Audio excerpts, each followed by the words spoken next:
Would like to call to order the January 29th meeting of the Clive City Council. Will the clerk please call roll? Mayor Edwards, Here. council members Weaver, Here. Judkins, Here. Klein, Here. Hawker, Here. Gasparotto. Here. Very good. Would you all rise and join us in the Pledge of Allegiance? I pledge allegiance to the flag of the United States of America and to the republic for which it stands, one nation, under God, indivisible, with liberty and justice for all. Next, we have approval of the agenda. I'm not aware of any changes. To approve. Second. Motion is second to approve the agenda. Further discussion? Seeing none, all those in favor say aye. Aye. Like sign nay. The agenda is approved. Next up, we have our citizens presentation. This is the opportunity for anyone to address the council on an item that is not on the agenda. If you would like to do so, please come forward to the podium. In the meantime, Pete will check online to see if we've got anyone online who wishes to make a presentation. No one online? Very good. Then we'll move into our first presentation. We see Larry James is here. Larry, good to see you. Tell us about Trees Forever. Mr. Mayor, members of the council, Larry James, board member of Trees Forever. I'll keep this brief. I know we have a lot on the agenda tonight. Trees Forever has been around for 35 years. It's a nonprofit based in Marion, Iowa, that serves Iowa, Illinois, and Wisconsin. It assists over 200 communities on tree plans, hosts 7,000 volunteer encounters, and awards about $650,000 in the last year in grants with technical assistance. What Trees Forever does is it plants and cares for tens of thousands of trees around Iowa, Wisconsin, and Illinois. It really works with youth on conservation practices, works to build more resilient and diverse tree canopies, and engages communities in natural disaster recovery. Most specifically in that, it's helped a lot with Cedar Rapids relief after the derecho. I don't really have to tell this community what the benefits of trees are.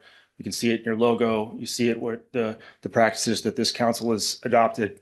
But you understand there's numerous benefits of trees, urban heat island effect, and the impact it has on our community in terms of property values.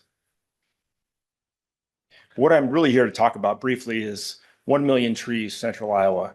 And this is a plan that Trees Forever has adopted to expand the Central Iowa tree cover by 2032. And it's been incorporated into Capital Crossroads as one of the goals. There's 3 elements to this. One, obviously, is planting trees. The city already does a lot of the tree planting in the right of way yourselves. I, again, don't have to tell you how important that is. But it's also encouraging private property owners to plant trees as well. It's preserving the trees we have, whether that means in terms of conservation easements, protecting, preserving trees during development, and potentially purchasing forests for protection. And finally, it's policy. Is there ways we can strengthen the already strong city ordinances you have, implementing tree preservation protocols during development and construction, and encouraging more planting in the right of way? So this is the 10-county region that the 1 million trees is covering, roughly in line with the Capital Crossroads area. We have a counter that I would encourage the city to work with staff here. We've got Megan Schneider and Dan Washburn from Trees Forever. They are here to represent Trees Forever, and I would encourage the council to have staff work with them to count the number of trees you've already planted since 2022 to show have it count towards this million tree number.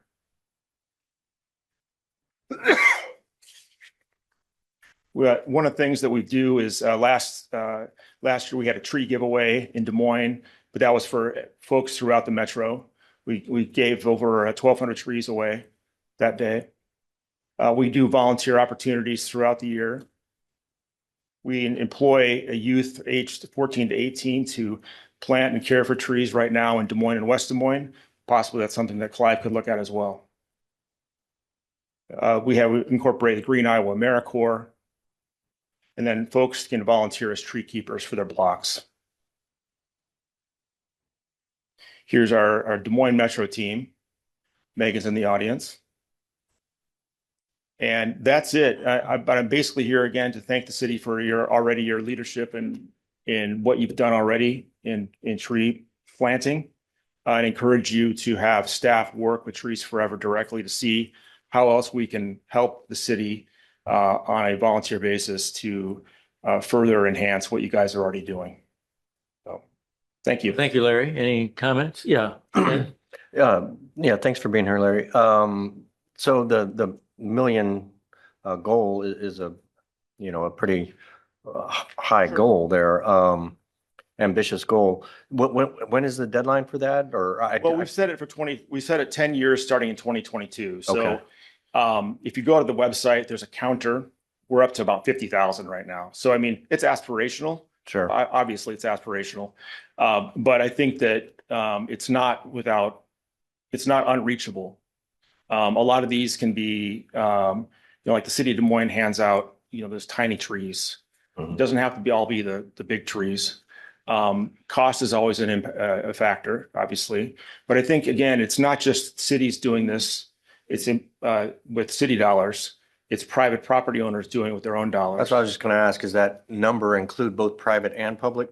Absolutely. Plantings? So folks that are plant a tree at their church or their school or their backyard can go on this website and just say, hey, I planted a tree. And we try to our goal is, as we get more numbers, to make it almost gamify it. So it's going to be city versus city.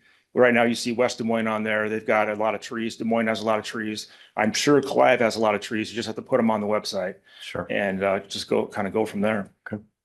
So very good. Thank you. Eric? Yeah, Larry, thanks again for coming. As you know, we have a concerted relationship with assembling both trees and we're dealing with the emerald ash borer. And as we look at how we're working on the Greenbelt Park as well and getting at inclusive species, I think there's a real opportunity to work together with your organization. And we talked at our last meeting in length on how we can encourage trees and tree planting from our residents. So perhaps staff and you and your organization get together, but I think we can further these conversations to increase the collaboration between those citizens of Clive and what you folks are doing. Because I think our missions are very, very similar. That's great to hear. And I want to also acknowledge that Pete here is a new board member of Trees Forever as well. So we've got someone on staff that's closely related, aligned with the mission. So Perfect. thank you. One more board to be on.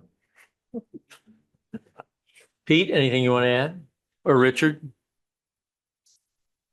We will be sure to follow up with the Trees Forever staff.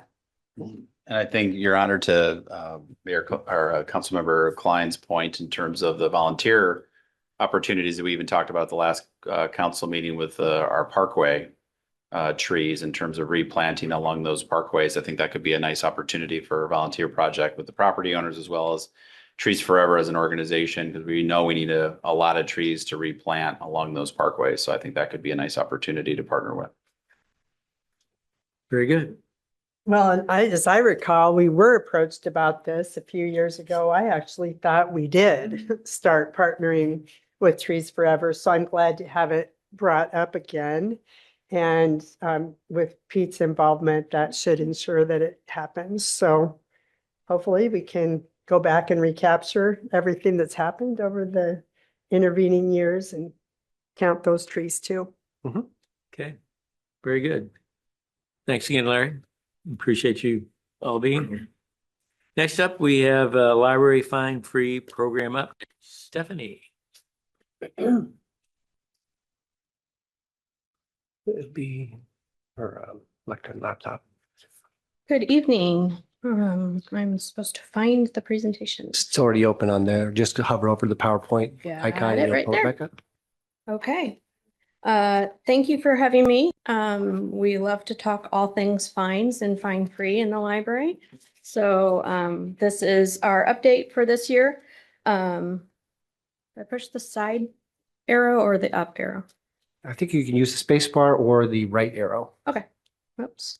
There we go. Right arrow. Okay. So going into our presentation, just giving you an update on where we have been and where we are today on fines paid. So you see 2019 through 2025. The data for 2025 is through the end of the calendar year, so December 31st. You can see that we have gained some ground there, back from 2020 when everything kind of went sideways on us. The total fees paid are larger than before the fine-free program started, and we attribute that to not having to pay fees on or fines on top of a damaged item. So people are much more likely to pay the $28.99 as opposed to the $40 with the overdue fines attached to it. Block patrons, we had 1,400 library card holders who were not able to use our library services due to a fee of over $5 and sometimes a lot higher. Today, we have 331 unable to use library services, and that's simply just because of lost damaged items. So it's a lot lower at this So point. that's the reason why they're blocked is because of that? Okay. Lost to Wondering what damage. kind of egregious behavior you had to have to be blocked from the library. You'd be surprised. No, it's just for those items that have been lost or damaged and we can't, most cases, we have already replaced that title. So, we're just looking to get, Is that a one strike and you're out or three strikes and you're out, or how does that work? no, you're never out of the library. You But they're can, blocked. but- they're blocked. They just have to come in and pay their fee and then they're reinstated I into see. the Okay. library system. So Gotcha, they are able to use Hoopla, Libby, Mango, all of those things. gotcha. New library cards. We obviously 2020 took a hit on all of us, but we have increased from there. You'll see our number for 2024 and 2025 are lower than 23, and we attribute that to our road construction and the library renovations just getting harder and harder to get to us at those 2 years.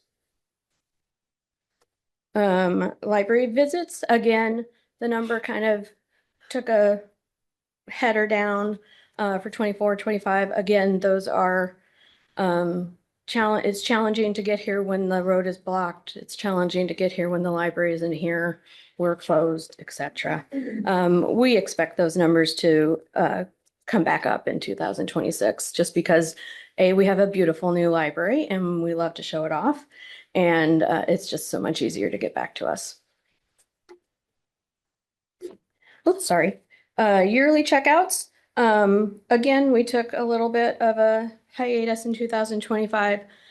Even though we were closed here for a number of weeks, we were open at Harbach, but it's harder to get people to go across town when they're already here. So that's, again, we expect all of that to come back up in 2026. And our digital checkouts are growing each year. Stephanie, can you confirm your 2025 yearly checkouts? Can I confirm Yeah, it? what number do you have? Because it's different in your presentation than the metric we have here in our report. Oh, okay. I have 149,816. We've got 154,593. Say that number again. 154,593. 593. Okay. I will find out what the discrepancy is and I'll get back to you. Thank you. Yeah, no problem. The next one is hold pickup time. So that is the length of time that it takes for a patron to put a book on reserve and then to receive it and check it out. Post fine free, we were sitting at 16 days about average. Post fine free, we're sitting at 19 days. This is obviously post-COVID publishing it took a hit. And then on top of all of that, in 2025, the end part of 2025, our major book vendor closed its doors. So it's taken us all a little bit of time to get our books reordered back into the system and into our patrons' hands. We do, I totally expect that number to come down to 16, if not lower. So the first one is pre rather than post? Pre and then post? Yes. That is incorrect as well. I am terribly sorry.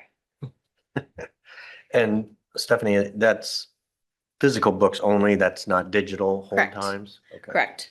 Yeah. Was that Taylor Books that went bankrupt? Is that who it was? That Baker you're- and Taylor, yes. Baker and Taylor. And then Mhm. who's your new vendor on that? So we are using Ingram for the large majority of our orders.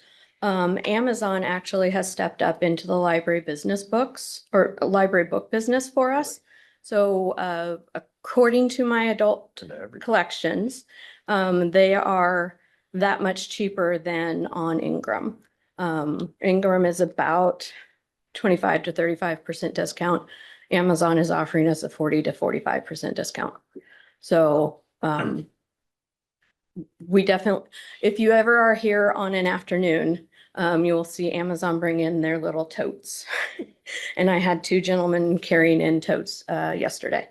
So the amount of books that we're getting back to where we were. We've reached the point of catching up, and now we're just kind of moving forward. So We don't do the book sale anymore. What do you do with your copies that you're moving out of the collection? I came to you and talked to you in October, November. Refresh us a little bit on that. Thrift. We're anything that we get rid of, weed out of our collection is donated to us. We run through our thrift book system and they overwhelmingly take 80 to 90% of our items, and then they will sell them for us on their website. So Thrift Books, you can go out and find a book on there as well. And then any books that we send them that they sell for us, then we get a check from them. We can get a check of, $800. The last month I got $54. And that's still better than my little book corner or us putting together a book sale for 2 to 3 days.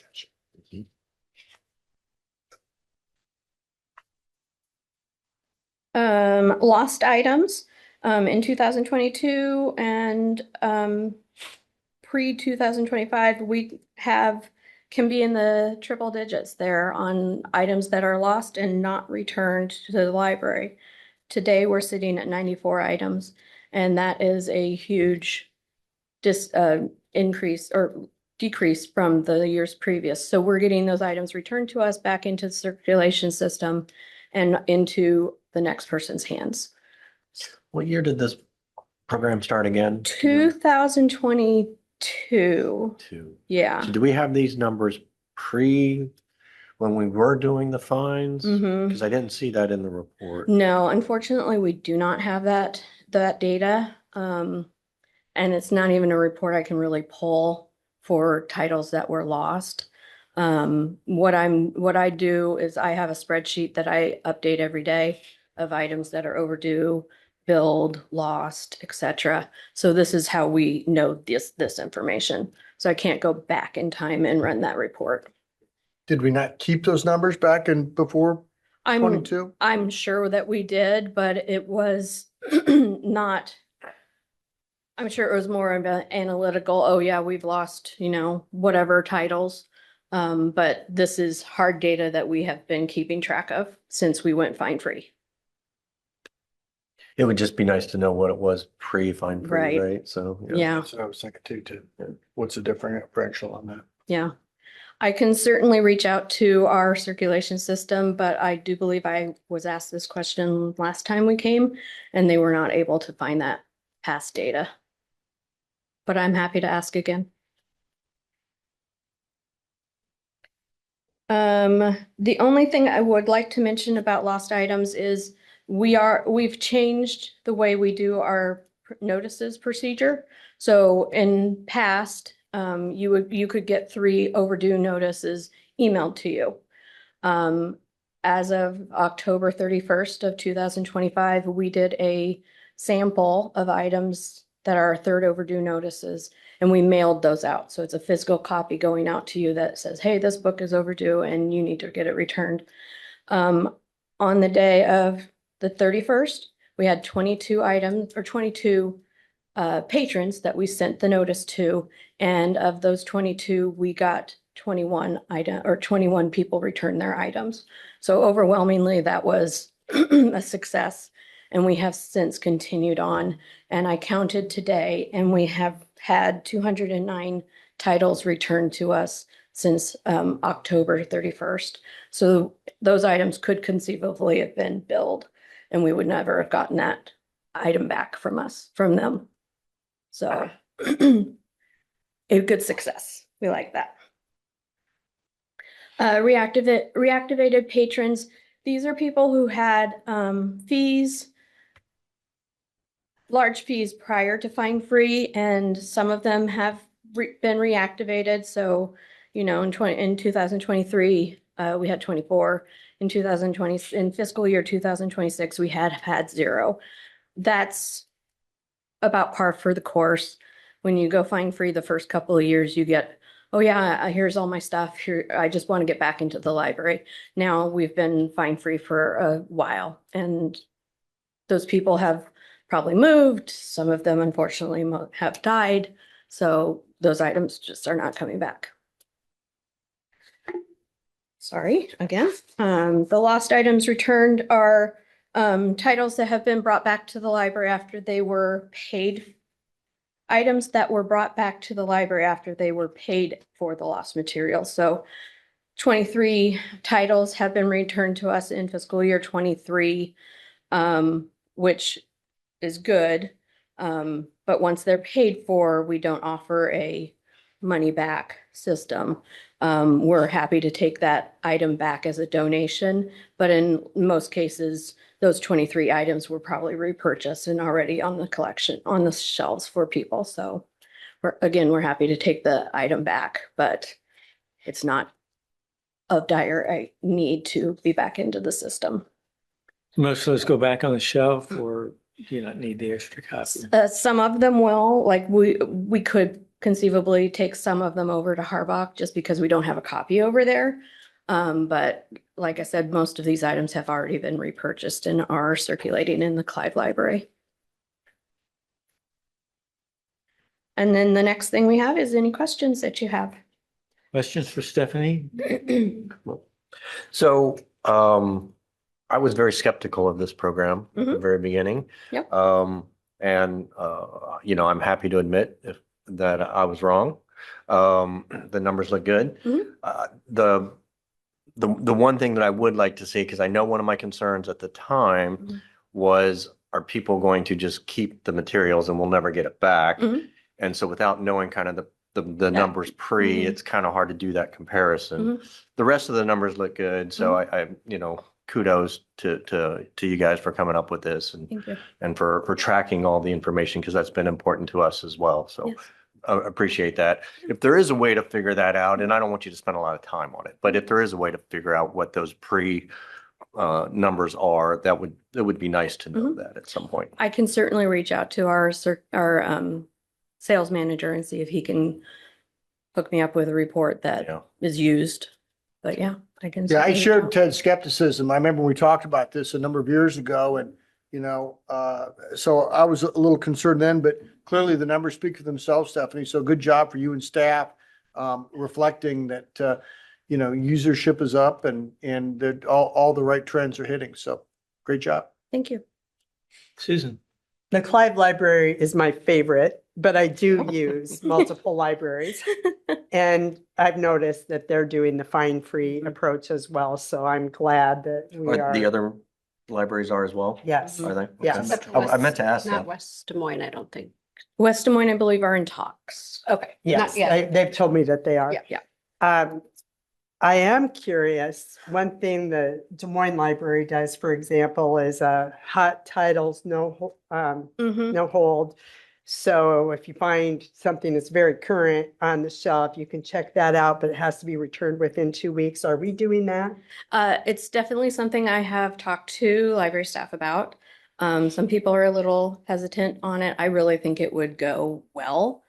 I know I'm one of the long timers here, so I know when we started, We did have a rental collection that was checked out for 7 days and no holds. It was on the shelf or it wasn't on the shelf.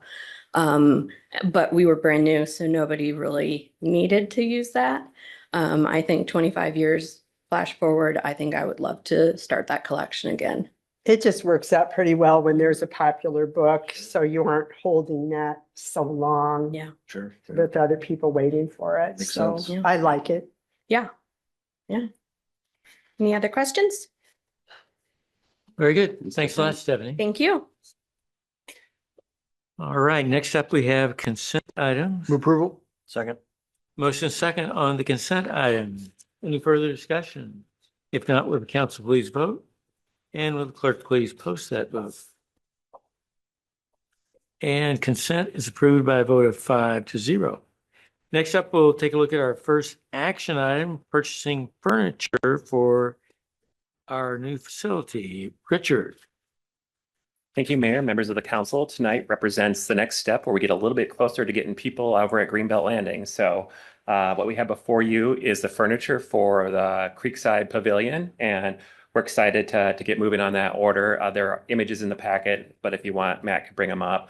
But really looking at a combination of furniture that goes with the theming here. So when you're over at the Creekside Center, Pavilion, you're gonna see furniture that matches this, but also in different configurations based on how people use that facility and how we think we're gonna use that facility. So probably our typical setup is gonna be round tables with chairs, because most of what we see is family reunions, graduation parties, things like that. But we also have opportunities for classroom style. So I know Doug uses it for some river and creek training every year. We get other renters like that as well. I know that the chamber has their, and you can see there, that's what we believe will be the typical setup with the round tables. We're also purchasing a lectern similar to this for presentations and things like that. Also, there's the classroom style there. So we'd be able to sit in rows and have classes, or just depending on how people want to use it, that's an option. And this is like the kind of chamber style if they do a candidate forum, those type of things. So a lot of opportunities, seating up to 113 people in the facility in the round tables, but a lot of different configurations that we can do inside. We're also purchasing some furniture for outside, some bistro tables to allow people to use that outside kind of 3/4-year patio. We're also having some kind of more lounge furniture in front of the fireplace to create a kind of that outdoor room kind of feel out there as well. So we think this will be a good combination of furniture that will really make the place inviting and kind of go with the updates to the overall building. We're pleased and excited to think that we're about 30 days from the building actually being completed. And once that's done, then this furniture is anticipated to be here about April 1st, and we're going to be welcoming our first renters on May 1st. So since rentals opened here a couple weeks ago, we've got 20 rentals on the books already, so we're off to a fast start. If you wanted a graduation party in May, I'm sorry, you're probably out of luck at this point unless you want to do Wednesday or Thursday. So with that, I'd be happy to take any questions. Questions for Richard? So dumb question, but we have plenty of storage to store all this extra furniture? Yeah, so a combination of different things there. We're actually going to use the storage rooms in there. The chairs are stackable. The tables are nesting similar to here, so the tops can fold up and so you kind of stack them together. And we're actually going to probably use a little bit of storage in the pump house building, which is right next door as well. So, Yep, okay. So we'll And then is there any warranty that comes with this furniture? So if something. yeah, breaks? absolutely. There's going to be the standard warranty that came with all the furniture here that whenever there's an issue, I believe was it 1 year is or? It depends on the issue. So like for example, the mesh backs or certain components of the chairs will have a longer warranty than other components, but I think it's more than a year. I think it's a year for certain things and multiple years for others. Okay. So like, for example, we've had some warranty work from just even the public safety facility that have popped up and Yeah, just all if makes it's it defective, it's then we taking can- care of yeah, it. yeah, It's okay. mostly been this, sometimes these mesh backs can get a Mhm. little Sure. hard to stay together. There was actually a manufacturer defect on some of those that actually got resolved. So what's really nice too is with using all makes under the state bid, now we're keeping, again, our furniture consistent in terms of the same manufacturer, working with the same vendor. So our facilities teams know who they have to call if there's a furniture issue, because we're keeping it all. So you'll have public safety, this building, and Creekside Pavilion all under the same furniture vendor and contract, which is nice for maintenance. Thank you. Well, I know that it's under the state bid and I appreciate that to have a collective sense where all the furniture is from the same, from the same distributor, same manufacturer right there. And I guess that allows us not to have to go out to bid on this, Matt, then, or not to have to do an RFP because. Yeah, we're using the U.S. Communities Purchasing through the state bid process, and All Makes has that for this particular manufacturer. So that's been a really good advantage for us to get a good effective price, and that goes all the way back to public safety. Okay, So that's been nice. thank you. Other questions for Richard? Otherwise, we need a resolution. Move the resolution. Second. Motion is second on the resolution. Is there further discussion? Seeing none, will the council please vote? And will clerk please post that vote?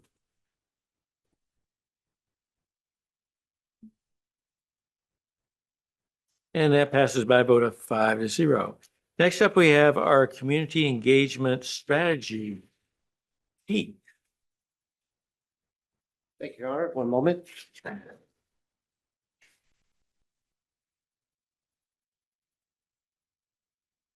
Had it easy so far. These are easy votes. You just wait. So I first want to welcome my colleague Molly Elder up to the lectern as well. Tonight, Molly is going to show you some of the highlights from the last 6 months. We've been trying to stay on a schedule where we give you information in 6-month chunks on how, excuse me, on how your communications and engagement strategy is being executed to realize the priorities that you all set annually. So ready for that, Matthew? I'll pass this off to Molly to take you through the past 6 months. All right. Hey, good evening, everyone. Thank you so much for the opportunity to share with you all of the communications highlights we've had. We have quite a bit across the board, whether, community events, the website, social media, just a lot of great things happening. So once again, this is from July to December, and we'll go into some data that we have. Of course, when we talk about Greenie, the data is always refreshing, but we'll focus on the information from this time period. From a storytelling standpoint, we had a lot going on throughout the community. We had the Back to School Community Festival. We partnered with West Des Moines Schools on this. It was the second year doing this. We had over 400 attendees on one of the hottest days of the summer, so I consider that a success. Another part of our storytelling is that we focused on the reconstruction project at Lynn Ann Park kicking off. It's really exciting to see it come together as well. And we'll carry that storytelling into the spring as that finishes up. We also had the Harbach Mural and Community Paint Day. It's actually one of my personal favorites because I was taking a lot of photos and video throughout the process, and it was just such a neat project to focus on. In addition to that, we had the special census, which was originally, I think it started in August, September of last year, and because of some pauses with the federal government, it has been extended, so it actually resumed this month. So we hope to see that story kind of conclude this year.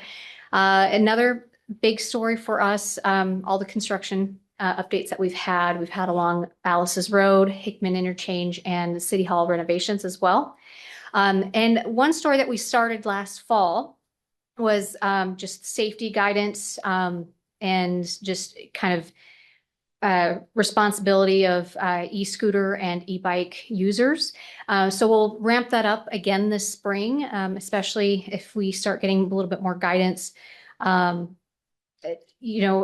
on just safety measures and just staying consistent with other communities surrounding us, just making sure everybody is safe out there.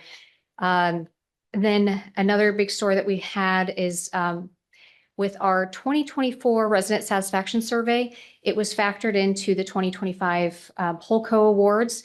They awarded Clive a national award in trust in government, and how Clive ranked in comparison to communities, peer communities throughout the nation. And in addition to that, to wrap up the season, so for storytelling, from July to December, we wrapped up the summer lawn watering ban, but that is something we expect to revisit possibly later this spring. So one big piece for the communications team was forming the website group to prepare for the redesign project. And we've met with, we've assembled a team from every department, getting everybody on board, involved with their content and helping really helping us be better at managing the content on our website. With this redesign, it will be several months going into 2027. But the main goals include meeting web accessibility requirements, especially those ADA requirements that go into effect in 2027. This is actually a very good and a very opportune time to do this because it gives us a chance to refresh our page and content with those accessibility requirements in mind. Another part of this project is removing duplicate and/or outdated pages and files that'll help clean up the site, restructure the website and improve navigation. It's really talking about the wireframe of the website. Improving the mobile interface. We'll go a little bit more into the mobile and desktop data of website usage, but this is a really good, I guess, motivation for us to make sure our content is mobile friendly as well, because we have an increasing audience using mobile devices. We will also want to modernize design and visuals, and ultimately improve the performance of Greenie. So if you've had a chance to use Greenie, Greenie uses, it takes the content from our website and it constantly refreshes that content on a weekly basis. So Greenie is going to be as good as the content we have on our website. So this gives us a chance to audit our current content, clean it up, and make it very clear, concise, and usable. So we are in early discussions on the website redesign. And what I have here is just a preliminary mock-up. We're going through kind of some, I guess, tweaks right now before I take this to the group and get input from our departments and our department representatives for the website team. But this is just an early model of what we're looking at. I actually have a few minor changes here, but it's fairly close to what we're looking for. Very clean, crisp, modern, but also it is great for a mobile device. It'll be very responsive in a mobile setting. So we are planning this a similar layout, not exactly similar layout, but similar elements on also our library and parks and recreation pages. Those are the pages that are going through some feedback right now. But this is just the initial design as we bring it to the website group for more feedback from them. And that brings us back to Greenie. So Greenie, we've had Greenie for over a year now. It officially launched in December of 24.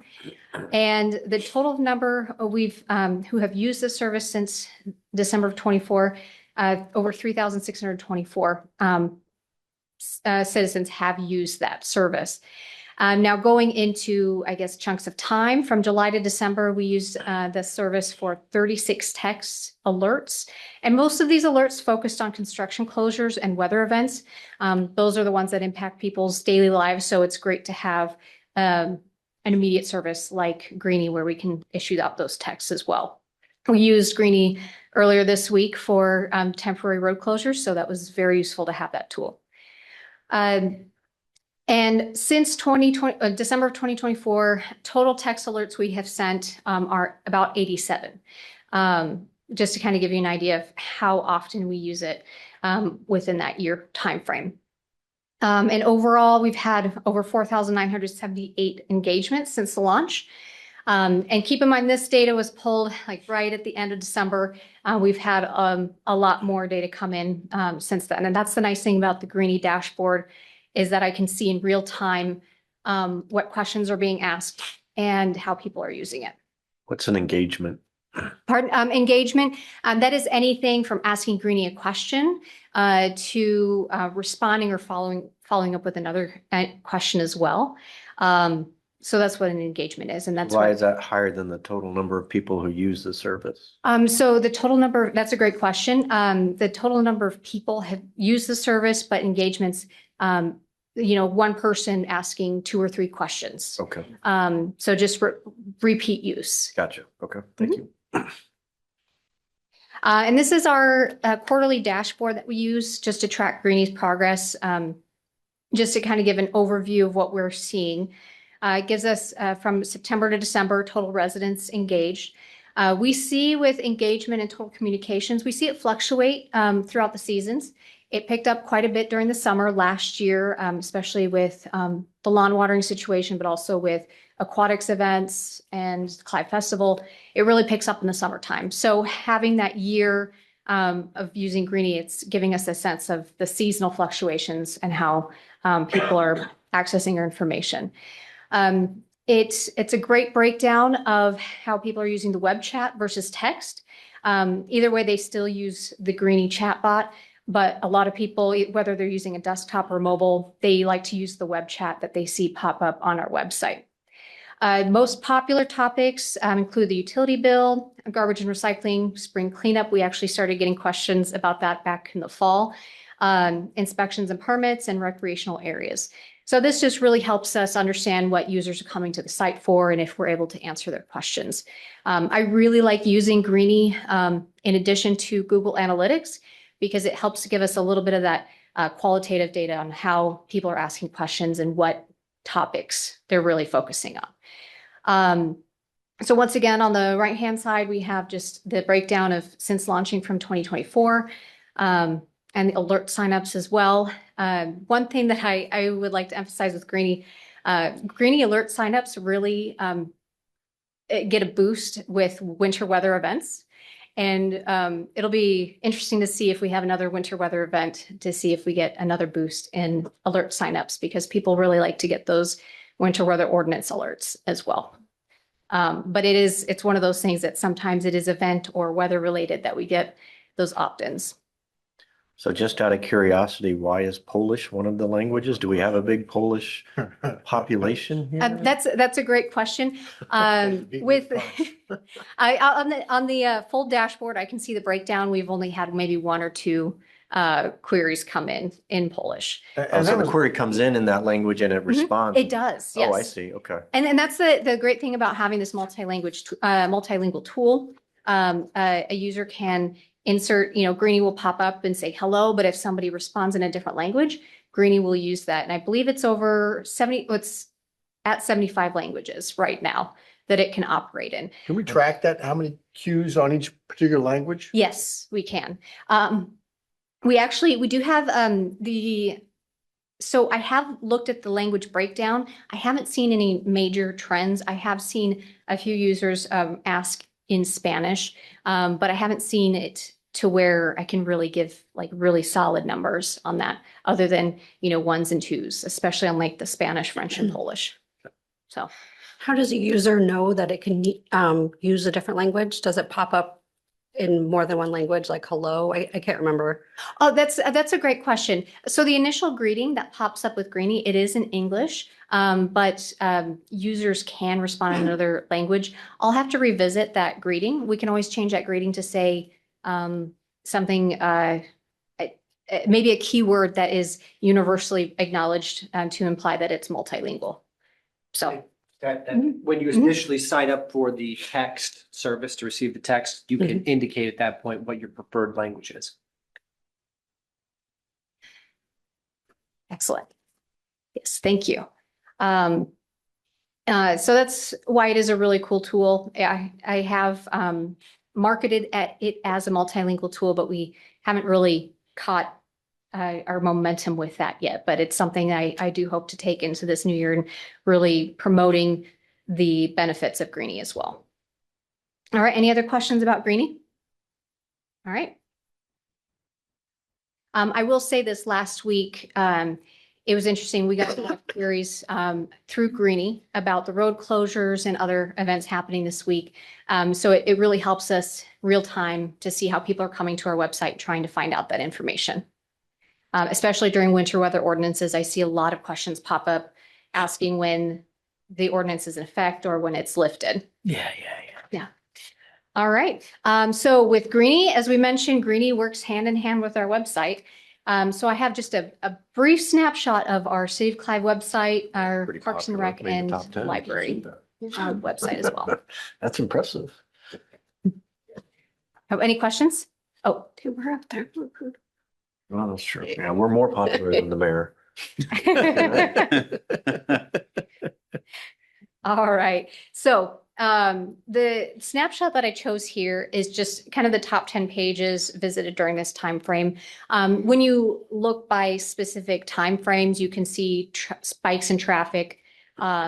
But within this 6-month time frame, it is a little bit more general. But we can see that a lot of our visitors are going to the careers page, the special census page, the utility bill pages, and really see how people are using our website. And so if there is a page that you're not sure if it's getting a lot of traffic, you can look up that page in Google Analytics and see what kind of traffic it's getting. But as you can see here, mobile users are almost at 56%. Compared to desktop users. And that's gradually gone up, but it's usually steadied about 56%. Library is about the same, and we'll go into that shortly. But just giving us another insight into how people are using the website. Molly, how does that compare to the first half of the year? Is this pretty much the same, or did we see any changes here in the second half? That's a great, I would actually have to look back at the report from the previous year and I could definitely incorporate the percentages. But I would probably say for the city of Clive, the main website and the library website, it's about the same. It usually fluctuates about 1 to 2%. Okay. Over the 7 years though that we've had this site, and it's a little bit apples to oranges because we previously had everything just on one site and hadn't broken out library, parks and rec to be a little bit different. But what we have seen is that drift toward mobile. This used to be on the city site, more desktop visits when we first launched the current version of the site than what it is today. And so that focus on whatever we design next, on that user's experience on a small screen, that's very, very critical because this is the way our audience is moving. Absolutely. And that's something I'll incorporate on the next report, looking at the percentage of change between the 6 months. That's always very helpful to have. On the mobile usage, though, you will be very surprised. On the Parks and Recreation site, 70% of our users use the mobile site on Parks and Recreation. And that's just the biggest, difference between all of the sites that I see. And you can see with the most pages visited, our Parks and Rec calendar, the Aquatic Center and Clive Festival, some of those big name events coming up. But I'd say this Parks and Recreation site is definitely the most interesting mobile usage data point I've seen in a while. And then going back to the library, back to, a little bit more, closer to the City of Clive mobile usage. You can see how people are using the site with the library calendar programs. It's pretty straightforward. And it's usually about the same every 6 months with the library. Any questions about the website analytics? Sorry, go ahead. I'm interested in the redesign process for it. A lot of good data's been generated and good involvement from in putting the committee together from departments. But how have you or do you plan to take input from the public on what they'd like to see as part of the redesign? At this point,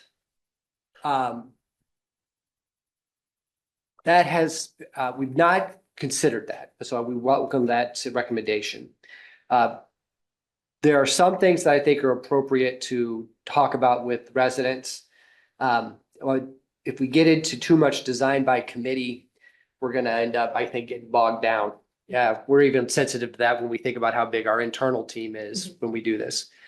The best way I think that we are listening to the way that our community is telling us what they want is by looking at the way they're actually using the site. And that's what the data, when you have a digital site like this or any kind of digital tool, gathering that kind of real usage information is super easy to do. I mean, we would be negligent if we weren't looking at this data and using it to inform how we organize ourselves. The other thing that we can benefit from is that while Clive is certainly distinct, and we appreciate that, there is a lot of similarity across metro municipalities when it comes to what people want to do when they come to your website. Those are the things that we want to have up front and center.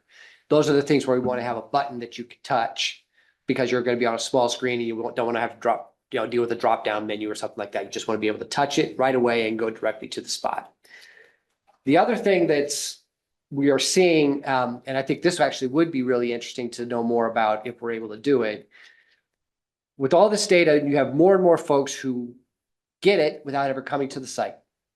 We didn't necessarily choose it, but when Google decided to embed Gemini results at the top of every search that you do, it suddenly created a way for folks to not have to do any clicking at all. They just had to type in or speak in their question, and they got the answer from cityofclive.com. I think that's going to be the most profound thing that changes the way that people use cityofclive.com moving forward.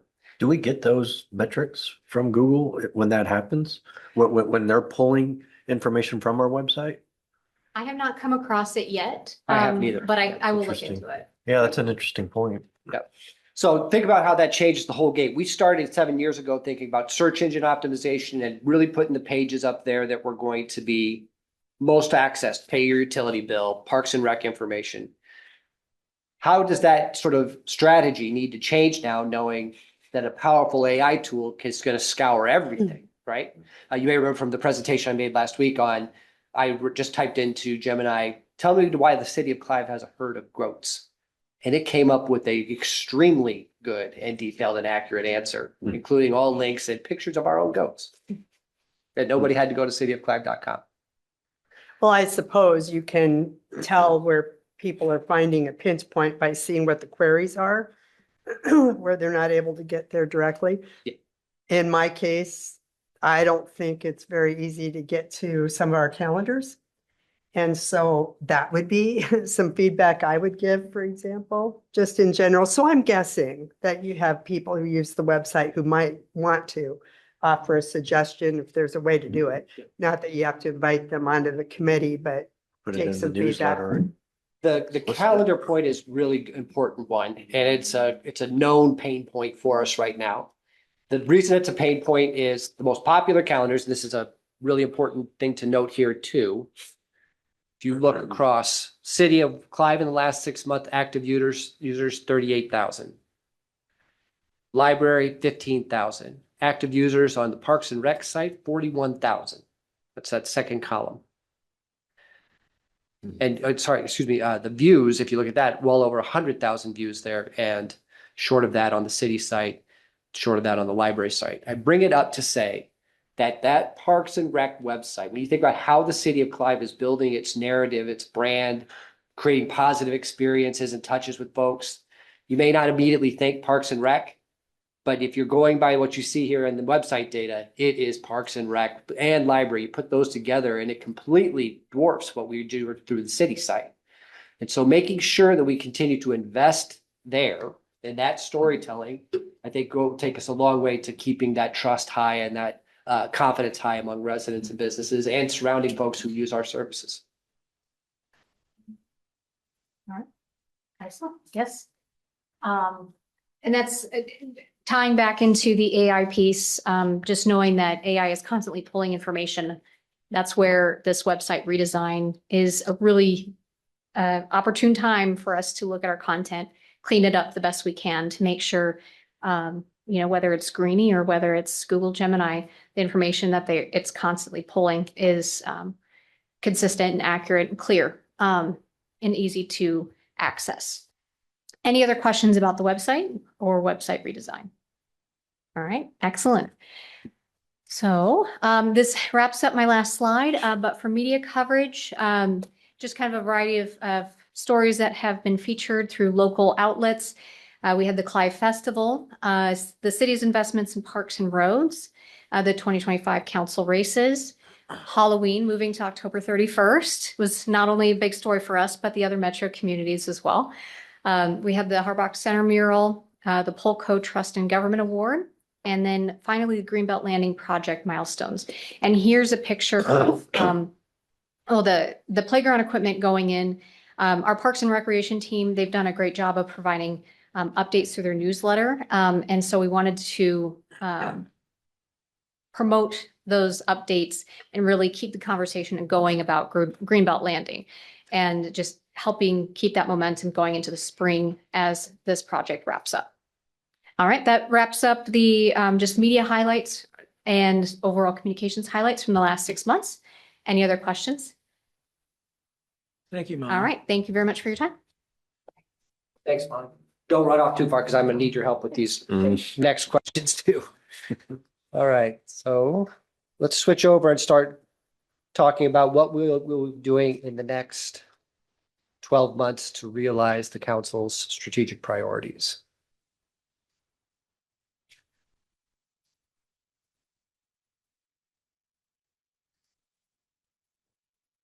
So I believe this is the seventh or possibly the eighth one of these that we've all done together.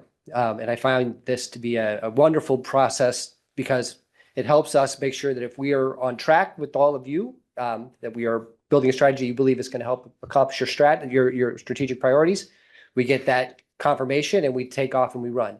And if there's anything that we need to course correct, we can course correct now before we get too far into the year. We've got time in front of us now so that we can put forward the very best strategy and a strategy that you're all confident in. So slow me down as we're going through this. If you see anything that seems off or that you want more details on, or if you're confident that we've got a good plan. As a starting point, when we think about the storytelling we do, we want to make sure we're telling stories that align with the things that the people in Clive say are most important for us to do. So you've seen me use this slide a lot, directly from our resident survey, comparing in this case 2022 to 2024 results. But that same cluster that they would like to see have high quality and they put high importance on it, that's our top right corner there, those items have largely remained the same for as long as we've been doing the survey work. So storytelling around roads and utilities, storytelling around parks and natural space, storytelling around safety. We always want to make sure we're hitting those notes year to year.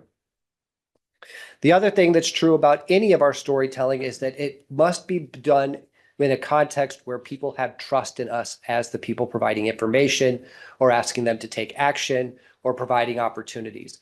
Minus trust, it gets incredibly hard for us to do anything else. And also minus a sense of optimism about where they live and the overall sort of quality of life, all the other things that we would like to do get a whole lot tougher. Good news for us, for over a decade now, we've been able to sustain some of the highest ratings among residents, other communities that have used this survey tool, maintain some of the highest ratings with our city as a place to live, the overall quality of life, and your neighborhood as a place to live.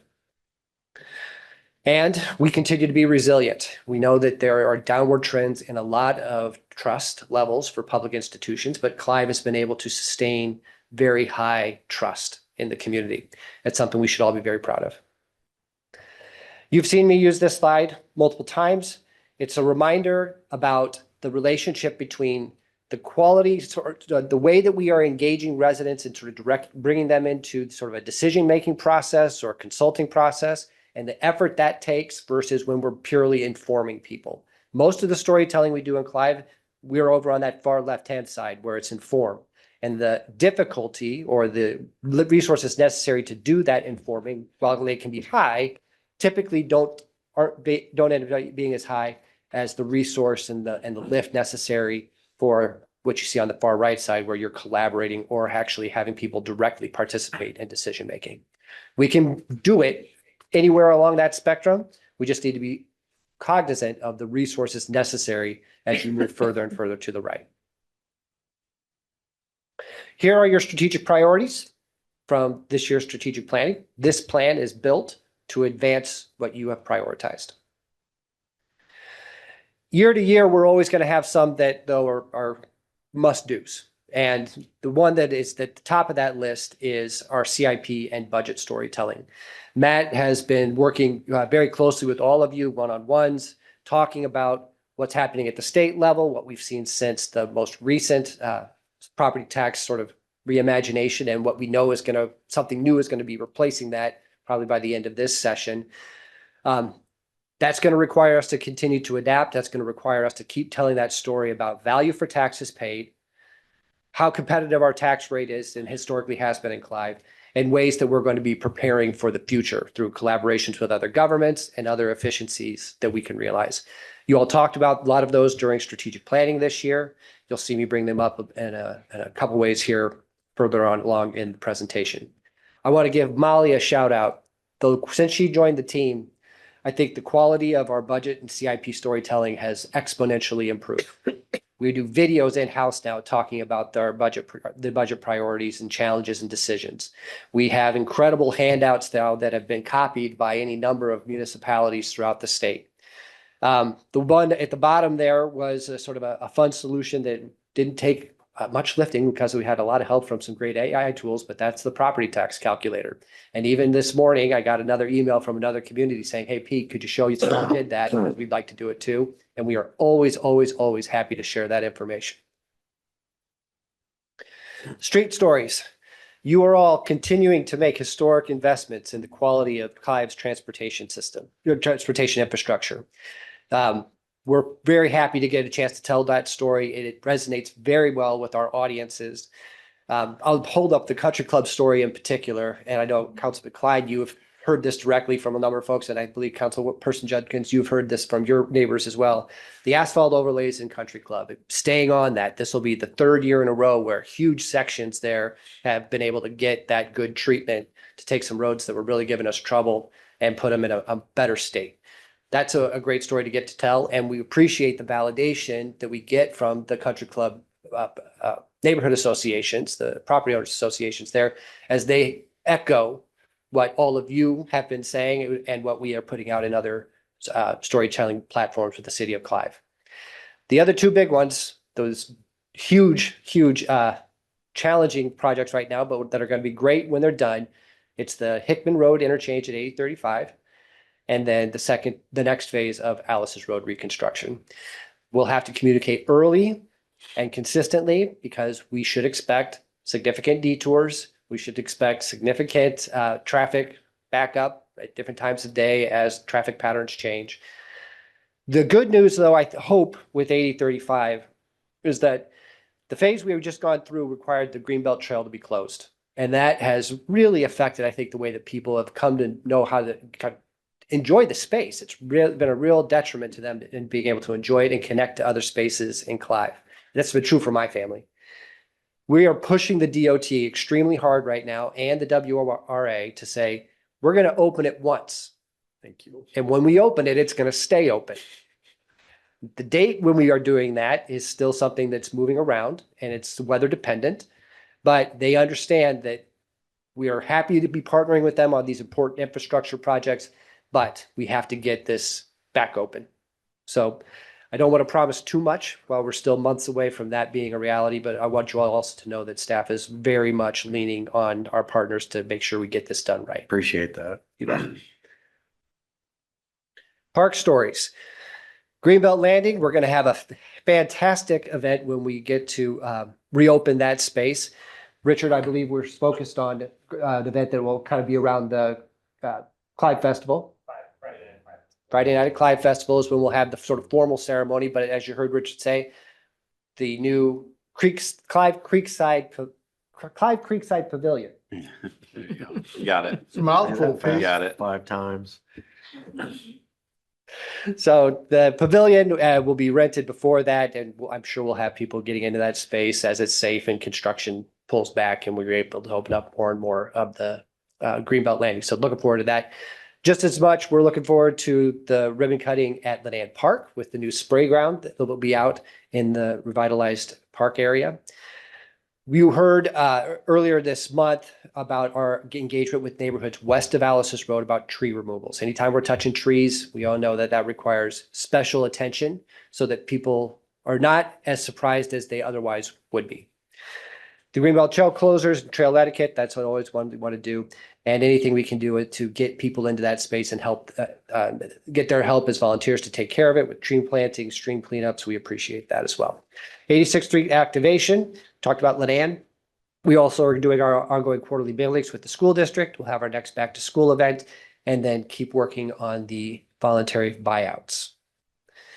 Molly touched on the website. A piece of that, though, that we didn't already discuss is the newsletters. And this is related to a very, very important sort of unique time-bound campaign that is when we're beginning changing our sort of our payment platform with the city of Clive. We're moving from express bill pay to Zift.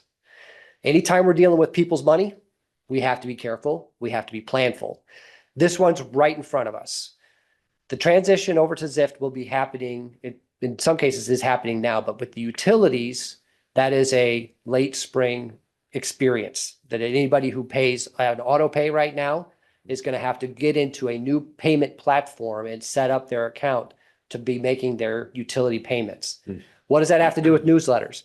People who get the electronic newsletter right now, they don't have a great experience. It's a big, ugly PDF that comes from a email account that doesn't even look necessarily like City of Clive. It says it's from Express Bill Pay. We can do a lot better. There's a lot of equity built up in that newsletter. It's like Clive's newspaper. So let's get it doing, let's improve its performance. Because we're moving away from the way we send it today, we need to come up with a new way to send electronic newsletters. And it doesn't just have to be the utility newsletter. It can also be parks and library. A lot of things I think that we can do to improve on that. And I'm going to talk about what we think the right solution is here in just a moment. So Zift there at the top, we're dealing with money. We know we're going to have to be good. There's some other big ones that I think if we don't hit our marks well, we are either going to be leaving money on the table, which we don't want to do, or worse, if we don't do these well, we may be in a situation where we are struggling with some trust with our audience. But I believe we are going to be well prepared and will do all of this storytelling on these issues well. The e-bike, e-moto, e-scooter, that's one that we're working with the police department on and getting us some help from other metro communities. Resident satisfaction survey, so important to us because we use it to inform all these other projects that we do, use it to inform strategic planning. We need to make sure we have an excellent response rate across all the different neighborhoods in Clive. The fire EMS study, you saw last week, we had a great story in the Register sort of announcing that the study is happening. I don't want to prejudge the results. I know the chief is very sensitive to that too, but there will very likely be some really compelling ideas that come out of that study that inform how we can keep providing that service, that critical safety service at a high level, but potentially in a more efficient way. You can't make those decisions though sort of lightly. And so when we roll that out, we're depending on what we roll out to, we're going to need to make sure we have excellent communications built into that project. The smart water use and preparing for lawn watering bans. I don't want to say that we're going to be there. Nitrate levels right now are extremely high. And I believe the mayor tonight will probably inform all of you in his report about what we've just heard from Central Iowa Waterworks on that front. We've got to be prepared. Not knowing exactly where we'll be though when we get to some of the peaking periods of time when folks turn on the lawn watering, I think there's still some things we can do to put ourselves in a stronger starting spot if we have to go into something tougher. Set your irrigation system up the right way when you energize it. When you have the black flow check done, when you've got your lawn care company out there doing it, making sure everything's still in good working order. Use that moment to set it up for conservation style watering. Make sure it's doesn't have some big flaw in it right now where you're watering obviously too much. Make sure at that time you also take the opportunity to improve the system. Make a cost-effective improvement now that will pay for itself because you'll be using less water and watering the right way. So those are some of the stories we look forward to telling with Central Iowa Waterworks and our neighboring agencies. Here's a list of some of the others that will be in: the special census, employee recruiting, that's always on the to-do list. A lot of water-related projects. Flooding, if that is a thing this year, even if it's not, we want to make sure people know how to keep their property safe, how to keep themselves safe, things that they can do now to manage risk. And then a whole host of really positive stories that we'll get to talk about later on in the summer and fall and winter. Last slides here. We talked about it last month. We've got some opportunities, I think, to deploy some AI tools now that will help improve our storytelling.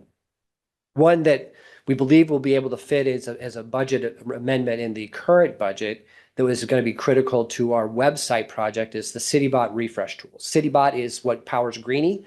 That tool, though, since it's already reading the website, can not only generate sort of a response like you're having a chat with the bot, but it can also then generate a report for staff to look at saying, you have duplicative information here. It looks like you have two conflicting dates on this here. You have a broken PDF, you have a broken link here, you have a broken PDF here. And then it produces a sort of a punch list that we can then use to go through and make those improvements to the site. This is a classic example of a tedious, just time-sucking project if people are doing it just by clicking and clicking and clicking. But if you put some good AI muscle behind it, we can get through that type of punch list much more efficiently. The next one that I definitely think we need to advance will be that Axios HQ Smart Brevity tool. This is the solution for the electronic newsletter that I mentioned before. If you read the Axios Daily here in Des Moines, or you read some others that come from like the Wall Street Journal or the New York Times on a daily basis, you can see that those emails have got sort of a style to them. The Axios style came actually out of Politico, if you're familiar with that political magazine that comes out of DC. They have used sort of and tons of data on the way that people engage with their content to come up with that smart brevity framework. So you could take a 4-page dense utility newsletter like we have today, and you can create something that allows people to get through it in 2 to 3 minutes and click then where they want to click. The power of this tool, though, isn't just in getting it into a good email that people engage with. It will actually then take content that we've already written for the traditional newsletter, the print newsletter. We can upload that into that AI tool, and it will automatically then generate a first draft in the smart brevity format for us. So we don't have to retype the newsletter twice. The AI tool allows us to do it once and then take that content. It does the sort of tweaking for us, and then we can add our own flourishes and further edits. But we can get through an enormous amount of work in a much more efficient way using a tool like this and end up with a better product. Finally here, we have a number of tools that we are always looking to improve. This is pretty identical to a slide I always include in this deck. Not all of the tools we're using, but certainly some of the most important ones. With that, Molly and I are happy to take any questions. Thank you, Pete. Very thorough. Yeah, very thorough. You left us speechless. Well, one more question that'll be coming to you because it's timely. We'll be in the field with the resident survey in April and May. Results June, July, for then presentation and then the data that you can use in strategic planning.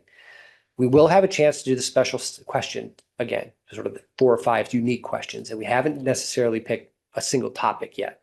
So we're going to want to come back to you in the coming weeks and test some ideas on what we think could be an appropriate topic for this year's survey. Thank you very much, Pete. Thank you. Richard, looks like you're up next on encroachment.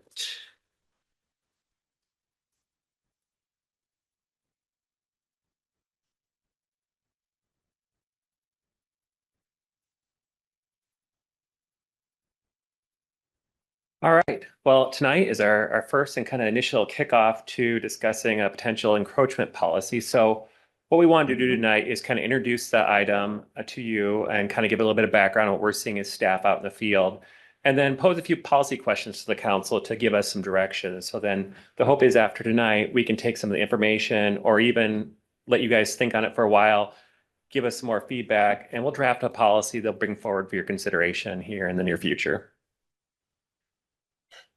So tonight, we just want to kind of introduce the background and the issue. What we're seeing out there is a number of private property owners adjacent to the Greenbelt or a park, but predominantly the Greenbelt, are encroaching onto the city-owned property. And when we say encroachment, that can come in a lot of different forms. Encroachments also allow private properties to use publicly owned land as an extension of their property. So we're seeing people just, take a little bit more of city-owned land and it becomes a bigger backyard that they can kind of claim up for themselves. So we've kind of broken these types of encroachments down into 4 different categories. The first one is mowing. So this is where we're seeing people take what is typically a natural area behind their house, so a section of the green belt. And what they've done over time is they mowed it down and converted it to turf, and it just acts as an extension of their backyard. There's not a lot of financial, investment into it other than a little bit of mowing, but this is more of a kind of a behavioral type thing. They have decided that they want to take this and use it for their own property. Then we kind of work into things like semi-permanent. So these are things that we're seeing out there: landscape materials, plants, decorations, paths, little stone paths, fire pits, things that they've actually kind of installed on the city-owned property. And we've seen a number of those. Another one is a destruction. So they're taking and permanently altering or destroying the natural environment out there. This is where they might decide they don't like the tree behind their house on the green belt, and they just go out there and they cut it down and they start manicuring that area and destroying the natural environment around it. And then finally, these are probably the smallest out of this category, but they're permanent. physically adhered things like fences, sheds, walls to the land of the publicly owned property. We've seen a few of those, and I know Ted and a few others have been engaged with property owners that have fences on city-owned property that extends past their property line. Just want to give you a quick example. This is one that is out on Cedar Crest Lane. What you can see on the top are what we tried to do is kind of articulate where the property line is, what properties are actually encroaching, and you can kind of see in these yellow dotted lines where we think approximately the extent of the encroachments are. But probably that what tells the story even better is on the photo below, you can see on the right-hand side of the photo, those pink circles with the galvanized metal posts. That's the end of their property. To the left is everything they've encroached on a publicly owned property since that point. You know, one of the things we'll talk about a little bit more in here too is we deal with these things. We're starting to see some of these things that we're doing more and more projects in the Greenbelt, park projects, trail projects. It may not be the person that lives there now that created this encroachment. For example, we suspect that when the houses were built or the townhomes were built in the 90s, the developer graded out to make sure the lawn was flat. That most likely in a lot of cases goes past the city limits, and that's part of the development process.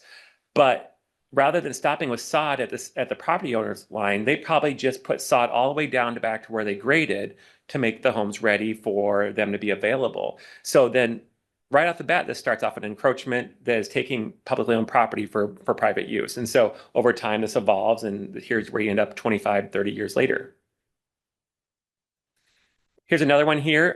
These are on Northeast Badger Lane up against Little Walnut Creek. These are actually residents of Waukee that are encroaching on a city-owned property. And these vary in a number of ways, but you know, the one on the top, kind of top of the picture is just a lot of mowing. They aren't doing anything other than mowing, you know, the prairie down and creating a much larger backyard.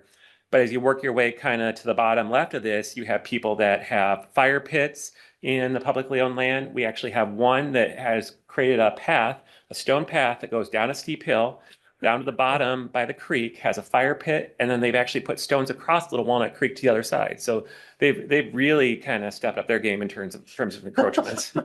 Unfortunately, And also- that's all going to get torn out here pretty soon when we stabilize. Yeah, with the creek stabilization. And then here, you can kind of see the bottom left one. No. The kind of dashed line there that cuts off their property line goes, it has a little point in the middle, then goes back out. They said, we don't care about that. They just fenced across the whole thing, so they didn't have to do an extra pivot point there.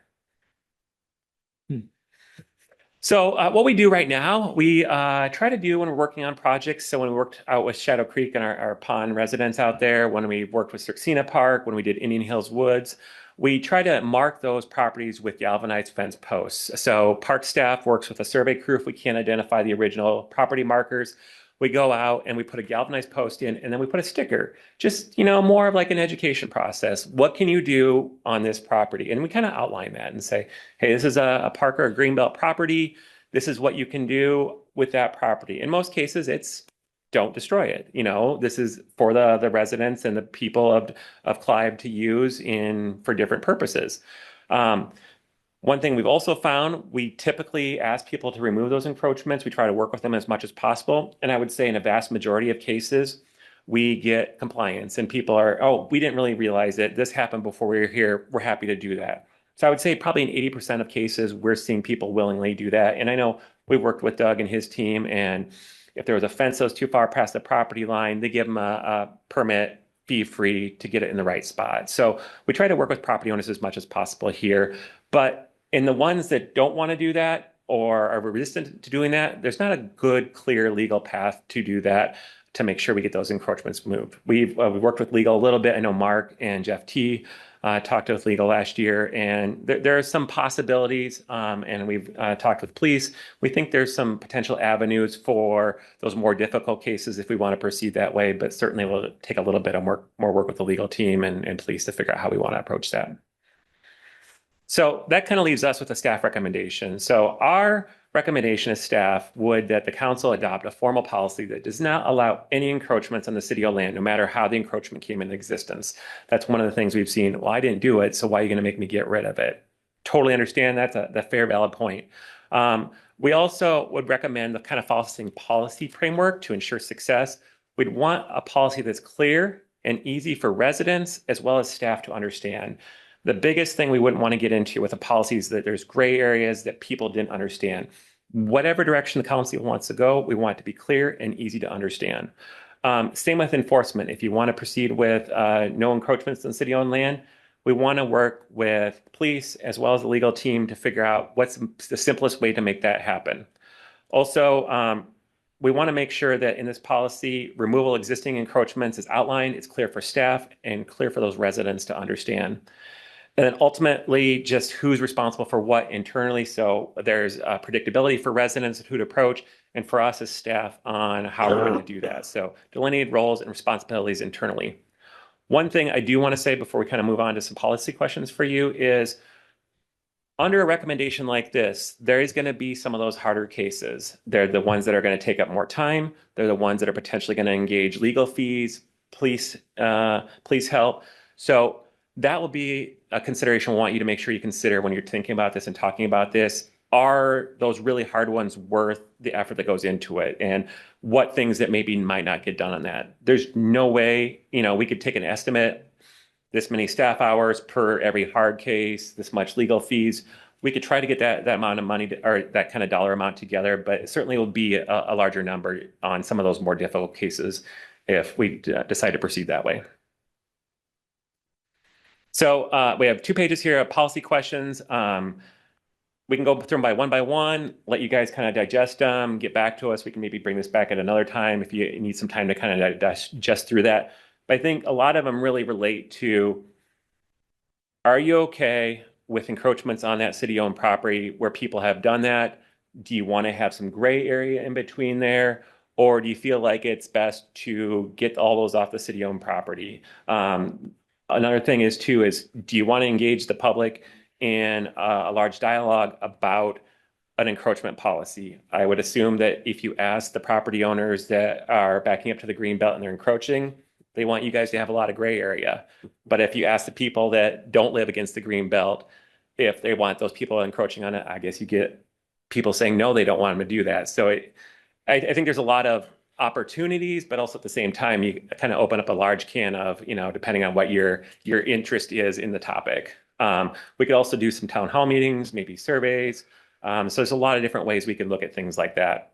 Also, in terms of offering flexibility, if that's the direction that the council wanted to do, we think that maybe there are some ways we could do that, maybe through an annual lease where they pay a fee to allow that, but we'd want clarity in how that's approached. You can do this for this term, and this is what happens if you don't do that. You have to remove it, that type of stuff. And then if we want to go down the road in terms of handling existing encroachments, and who's responsible for moving that? Do we make the property owner do that? Do we participate in the removal of the encroachment if maybe it wasn't the person that did it that's living in the house now? Or do we grandfather existing ones? So it's a lot of different questions that we'll want you guys as the council to weigh on to give us a little bit of direction. This isn't the last stop. This is just the first stop. Some of the feedback we get tonight we'll use to chart the next steps on where we go and how we move towards to getting a policy in front of you for consideration. If I could add to Richard's comments, I think the biggest policy question that we want to get some discussion on from the council and potentially some direction on tonight is that fundamental top question of, how do you feel about encroachments? Should there be no encroachments? And then no, yes, we're okay with some encroachments, and then what some of those sense of degrees are. Because as Richard mentioned, there is different levels of encroachment, right? The permanent ones are ones that are going to be, for example, much more expensive to remove. Semi-permanent, there is still some expense, but it's not as inconvenient. Mowing, the behavior piece is that we have some law enforcement solutions and code enforcement solutions for some of that. But what do you do with repeat offenders of the behavioral piece? We can get into all those details of kind of the nitty gritty of each of those levels of encroachment. I think it still comes back to initially, what is your feelings on the fundamental question at the top, and then we can drill down from there is what we were hoping. And then with that of, is there a level of engagement beyond, discussion in this, in this council chambers on these policies? I agree with Richard. I think I can pretty much guess what some of the responses would be from folks who live along the Greenbelt or along some of these public properties versus those that use the public property. They may not live next to it, but again, I might be assuming incorrectly there. But so there's a sense kind of back to what Pete was talking about in community engagement. Do we want to go further up to the right of that spectrum in terms of engagement on a policy of this sort? Or do we feel pretty comfortable, or does the council feel pretty comfortable that you want to, handle the answers to these policy questions without any further engagement? Those are the fundamental question, and that piece are two things we'd really like to get some feedback on tonight and then drill into the rest. Who wants to jump in first? Well, you're gonna kick a hornet's nest here. Yeah, we assume that, but we will appreciate any clarity and guidance to help us in the field. So, And we recognize too that some of what kind of the hard line is going to be expensive, and not just in financial cost, but political cost. Yeah. In terms of with our residents and property owners. But I think from a city standpoint, the fundamental, this isn't your property. We go to property rights first, right? Kind of a fundamental American right, was where we wanted to start at least the conversation. But knowing that there would be some expense, whether it's nuisance abatement, which are some of the legal solutions that we can take. We actually started going down that road with one of the fence violations that we had that I know Councilmember Weaver, you're familiar with, but there is costs to that. And there's ways to recoup some of those costs through liens on property. But again, those aren't unnecessarily the easiest things to manage through when you hit those, 10%, 5% of folks that are going to be pushed back. And in that particular case, as Councilmember Weaver will remember, Richard and I and Ted met with them, and we gave them the option. We gave them an out of maybe a way to work together to get the solution resolved, because we said that this policy discussion was coming, and they wanted to roll the dice and see what this policy discussion was going to be, what the end result was going to be. And I told them at the time, these particular two homeowners, that this may end up you having to pay for all of it. Right. And so be prepared for that. And that was a homeowner who inherited it. Inherited it. I Yeah. mean, Two it of them. wasn't that he did anything Yeah. wrong. Right. It's that the prior homeowner put a fence in The wrong spot. Yeah. And to move it, and then they had a bunch of flower beds and other items that it's going to cost some money to make that change. And again, it was to no fault of his own. So it's a difficult topic. There's no question. And we're going to have many of these more semi-permanent and permanent encroachments that are probably second owners. Yeah. If not third, fourth. I would say owners. majority of them. I mean, majority of the issues are going to be people that didn't create the issue. Right. And another piece to this that we were talking about at a staff level is, if you go back to the Cedar Crest example, think about if you're the second or third homeowner, right? Ted, as a realtor, selling that house, it's like, oh, look at this amazing backyard. Mm-hmm. And there might have been added value that person paid for that property because they thought they were getting that when it wasn't even their property. Yep. We have insurance concerns, identification in terms of if something happens, that's on public property. And so I can guarantee you, if somebody from the public decided to hike back there and stand in that person's backyard, Chief Rayberg's probably getting a call because there's a safety concern of somebody being on my property, not even realizing that that's actually public property. So yeah, like Matt's there's saying, been an assumption of value too, that's also transferring here from the public good to private property owners. I know that gets a little wonky, but that's just something at a staff level we didn't even really think about. Of there was probably a value to that real estate that was added in the sale, which we see generally along the Greenbelt anyway, because it adds value to the real estate. But this is an example of quite a bit more of backyard that was added to that property that may have sold differently if that wasn't there. and like Matt said, I mean, as a resident, if I wanted to grab a lawn chair and pull it up back there, I'm more within my rights. But like Matt also said, the chief is getting a phone call probably pretty quickly when someone sets up a lawn chair out there. Right. Yeah, I mean, it can impact the entire backyard setting, the safety of it. It just gets very complicated. I don't know that there's a single cut and dry, because, my first inclination is, oh yeah, you can't encroach on city property. That's silly. You shouldn't be able to do that. But it's more complicated than that. So. Yeah, I would agree. I think it is a more complicated issue. As we've looked at this, we've all, dealt with this for a number of years. There's a lot of ways to go on this. Do you want to take the hardline policy of of no encroachment whatsoever. That's an easy way to go. It's cut and dried. It's black and white. However, that becomes a very expensive and time-consuming choice for the city. We could spend a lot of time and a lot of money chasing down some of these things that may or may not be their fault. And so I do think we need to have somewhat of some gray area in there. And whether there's some grandfathering going in, that's a question. Does it allow fences? And I'm hesitant to allow somebody to build a fence and a shed on city property, It's but different if it's something new. if it's right? something new. If someone's doing it right now, that's completely different than a third homeowner who inherited something. And that's the struggle that I have, is that if they inherited it, there's, for me, there's a lot more gray area. But if they're putting something new when they know that it's on city land, that's a tremendous difference for me. And I just don't want this to turn into something where we're spending a lot of time and a lot of money where we've got bigger fish to fry and more important issues than chasing down somebody for putting a flower garden in, I just think we need to be very careful, and it's going to become through more discussion. And I do think we need to have a town hall on this and get citizens input on this. But you're right. The ones that are on the trail are doing this are gonna be large opponents of this. Yeah, I personally don't like the idea of a town hall, because I think we do know who's going to respond in what way. The homeowners that are impacted by it aren't going to like it, and vice versa. So I don't know that I would support that. I think we can, as a collectively, hopefully come up with something that would fit the city properly.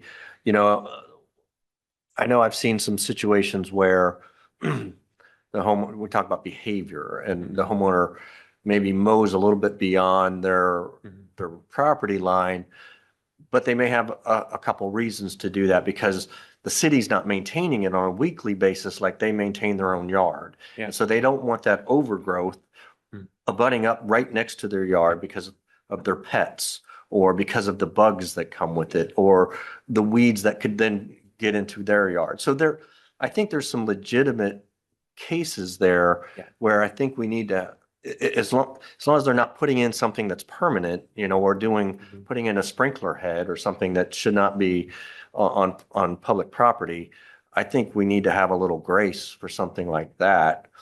One thing I do want to say on that. So we recognize that as well. So one of the things you'll see on that sticker is On the galvanized post. on the sticker galvanized on post, the we put a galvanized sticker. It post. just says Greenbelt Park boundary. This is what you can do with this property. We also say we recognize that you don't want things flopping into your property. So feel free to mow more width past your line to make sure that doesn't happen. So we do recognize that. I agree. I mean, you want to have some flexibility with people. Yeah. The question is, where does that flexibility stop?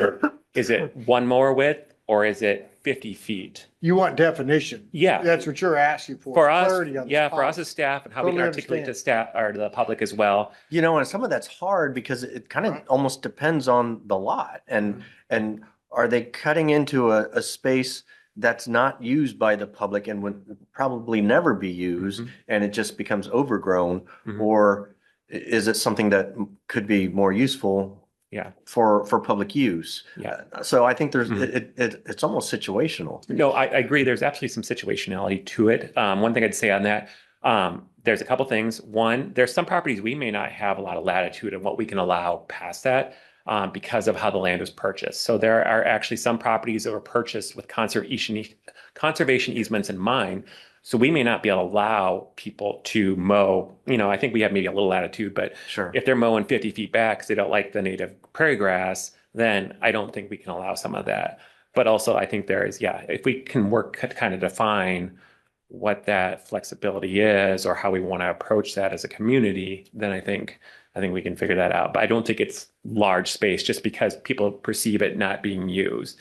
The value and use of it is as natural space. It's the green belt. So by you saying that you don't think the public's using it, then maybe it's just a different of opinions on how Yeah, we that's a look fair at it. point. So, Yeah. yeah, I'm just trying to, Yeah, yeah. not saying that's a wrong way to look at it or No, anything I, like that. I hear what you're saying, and I agree with you. I think there is a lot of gray area, Mhm. Richard. I do think there is value. Yeah. And I understand it's difficult to have a public hearing, but I think it's important to have people and citizens Mhm. be able to give, their opinions on this. Mhm. And if they don't like it, they should contact our encroachment czar, Ted Weaver. He's Ponzar, so Yeah, that's that's our right. big. He holds I've many heard that. hats, Richard.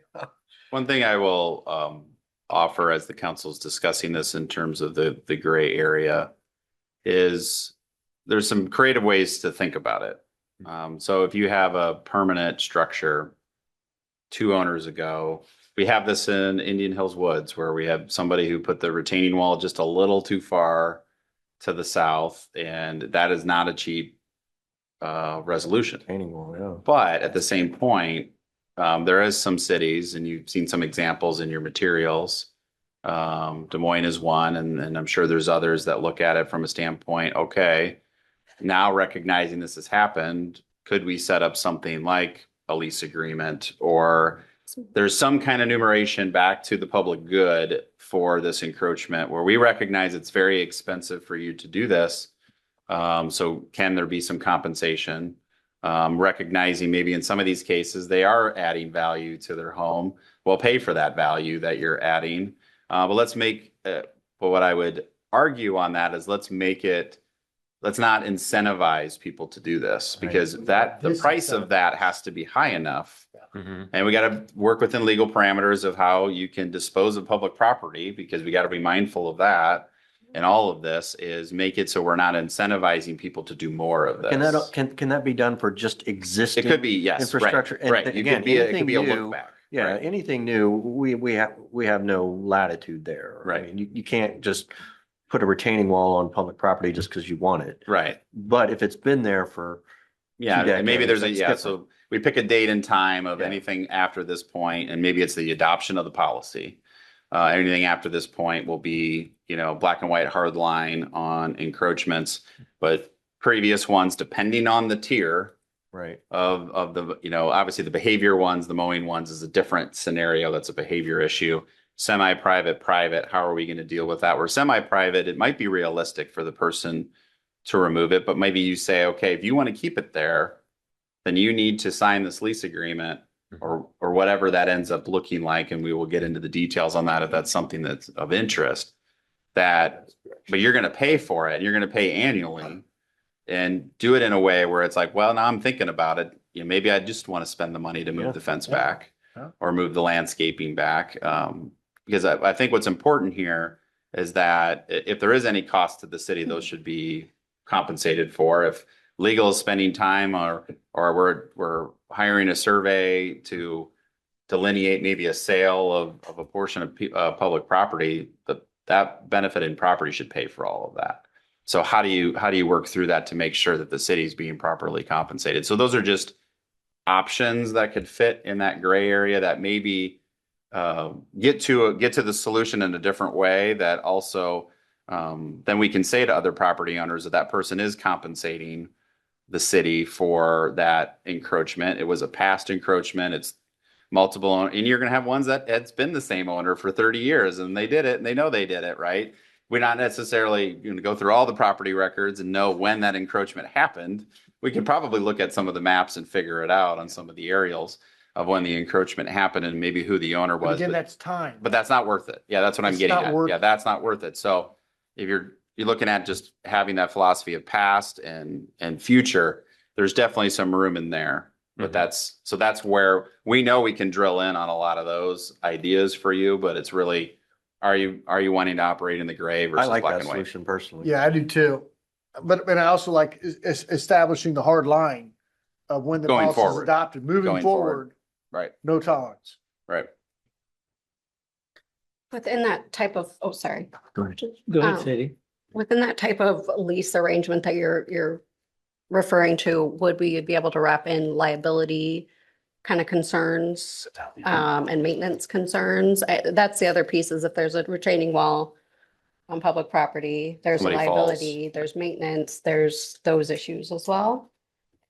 Yes, those are all items that could be incorporated to the terms of the lease or license, however we decide to approach it. Which could further dissuade people from maintaining that and just taking it out entirely. Oh, that's a good point. It could be. I will say, I was with the city of Des Moines before, and dealt with this issue, and largely people wanted to keep their encroachments, Sure. even if Guaranteed. it came with the extra liability insurance cost.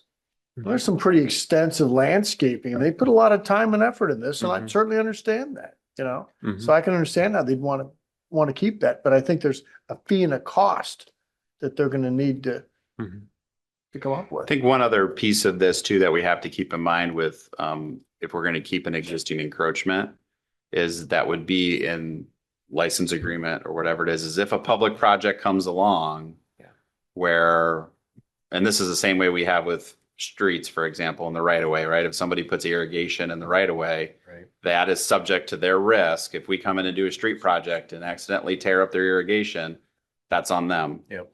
And some of you have known that some of those discussions we've had to have with property owners when that's Calls happened, about it's never that. been fun, Yeah. but it's in our code. Yep. I think that's a similar thing, the way we would need to treat these as well, is if, okay, now a greenbelt project comes along or it's abutting a park property and we're improving it, that the city has the right to then revoke that license agreement if it's in the way of a public improvement.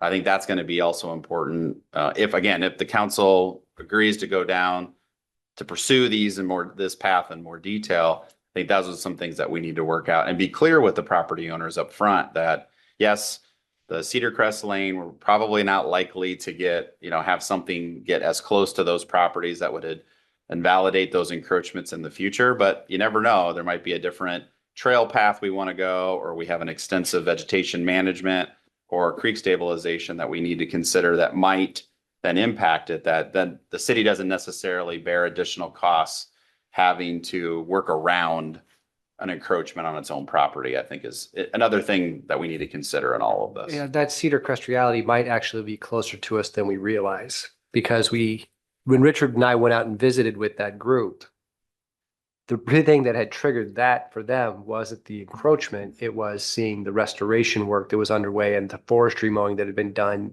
on that side of the creek near their houses. And they didn't understand, they were curious, how extensive is this honeysuckle management going to be? So there was definitely activity going on back there, and there will be more still coming as we keep restoring that area of the greenbelt. Yeah, absolutely. And I think that's how we found most of them because of city projects, whether it's dealing with the ponds and the restoration around the pond, or it's the new park project, or it's the restoration of Indian Hills Woods. I think that's how we found a lot of these, and we've had some really great conversations with residents about that and why we'd ask them to remove it and what their opportunities are. So I think there's a lot of dialogue that we can have along with this as well, whatever direction, within the gray, once we define what that gray is, then how do we have that dialogue with all the people that back up to the green belt and give them the options on what they can do moving forward. Cedar Crest, to your point about how do we engage, Councilman, Cedar Crest is got an association, and when they reached out to us, they reached out as a team. Yeah. Because collectively, every one of them had an encroachment sort of in that group back there. Mhm. And so while take your point well made, Councilman Weaver, about what are you really going to get out of a big engagement? Some of these are just because of the nature of all of the neighborhoods being together on a team or an association. Some of those are going to lend themselves maybe more to a one-on-one type meeting. That's fair. As opposed to one that's just blanket open to everybody in Clive. Yeah, So that's fair. there's some good just tactical decision making we can make on what's the right strategy, I think. One Susan? other item to consider, along Matt's line of thinking with the public project coming along, is what if there is an event that destroys the encroachment, if there's any opportunity for the property owner to rebuild or replace the encroachment. Flood comes along, because we're talking about the green belt here and damages that encroachment. Do we allow it to rebuild or maybe as a part of a license agreement, if it is substantially damaged beyond, the 50% standard that we use in a lot of other parts of our code. Do we say if it goes beyond that and the city would have to be the arbiter of what that means? Somebody would have to be, and that you wouldn't be able to necessarily put it back. But then also the license agreement could go away too at the same time. So that there's a lot of detail there and process that we can work through, but if that's the path that the council's looking to go towards. Susan? Well, one thing I wanted to add to the discussion, because we've covered a lot of bases here. It's almost like a workshop tonight, maybe a good workshop topic. We know that it's not just encroachment from the property owners, but you mentioned stream bank stabilization. That stream is changing and there's encroaching coming from that side too. And I know in some cases, owners are thinking that some of what they're doing is protecting against that. That needs Yeah. to be on the Yeah. table for conversation here. I don't think there's a one size fits all. I don't think I agree. that the recommendation that we say no way is appropriate for the city. I don't have enough information tonight to feel like it's an easy decision. I think we need to continue the conversation. Any other thoughts? You got a clear picture, Richard? Yep. So I think what we heard tonight is the council would like us to kind of, as we start to dig into this, look into opportunities for how we can kind of define what that gray area is and how we could administer it and work with residents. Also, at the same time, I think there's a desire to do some engagement. What form that takes, we need to kind of get our head around that and present an option forward to the council on how we want to approach that. But I think gray area and then public engagement on how we'd approach a policy development. And what can we do going forward to prevent it from occurring? I mean, we've got a lot of grandfathering in that we're talking Yep. about here, but I think that's something that Richard can speak to too, is one thing that the Park Stat team is being very intentional about is we are trying to work our way through the green belt in particular of doing these galvanized posts and marking the corners. Yep. So that is putting kind of our line in the sand a little bit. And again, for many of these homeowners, these property owners, they weren't even aware. Right. Right. And of course, the Cedar Crest people, that was a nice, interesting surprise when they saw where the stakes actually were. And so I think that's going to be part of this, but there is an investment in that. We do set aside a little bit of funds in the parks operating budget for surveying where we can't find the property pins, because that's where we need to go next to get the right. So we want to make sure we're doing this on accurate information. We were proactive in that in the Shadow Creek neighborhood. That's why we were able to identify a few pretty quickly out there. And those are all over those plats out there. You'll see these posts, and to the point where some property owners have taken them out and we've had to put them back in because they didn't like where the post was at when they bought their house. And that's a behavior issue. We have one in particular that we're going to address, and Councilmember Weaver knows which one I'm talking about. But so there's still going to be some of that in the new areas, but we can start to come up with a plan. We don't have to get it all done in a year. I think that's something here too, is we can take this at our own pace. A lot of it right now has been where we've had projects where we just happen to be in the area where they get identified. We're not going to be aggressive in terms of being proactive everywhere throughout the city, but I think we can be methodical about it, make sure at least we're identifying the appropriate property spots, working our way, phasing that in through the city. And we're starting to do that now to at least get the identification to try to hopefully prevent any future encroachments. Is ignorance a workable defense though to date? Because I don't, property lines exist for a reason. Right. The compliance officer in me says that's a rule. Right. That is a line you should know about it. Regulatory compliance. You person know, over here. Right. So we're saying there's gray area, but there's not, because that line exists. There's a law that says that line exists. Yeah. And that's a tough conversation to have, but it's there. And not knowing about it, if I want to take over John's yard, I don't think John is going to be okay with that. So what makes it different than private property versus city property? Agree. I'm not planning to take over your yard. Oh, thanks for clarifying. I appreciate that. Appreciate that. Other That is the tough comments or element. anything This else? really Any is. other guidance here? So, I had that written down as well, Brian, just that the responsibility of the purchaser when you go into purchasing. Just because you purchased it that way, it's still your responsibility to know what you're purchasing. It's the damn realtors. Yeah. Mhm. Those Pretty much. realtors. All right, thank you, Richard. All right, thank you. We'll move on to reports. We'll start on your end, Pete. Nothing to report you at this evening, Your Honor. Very good. Sadie. I've been continuing with orientation.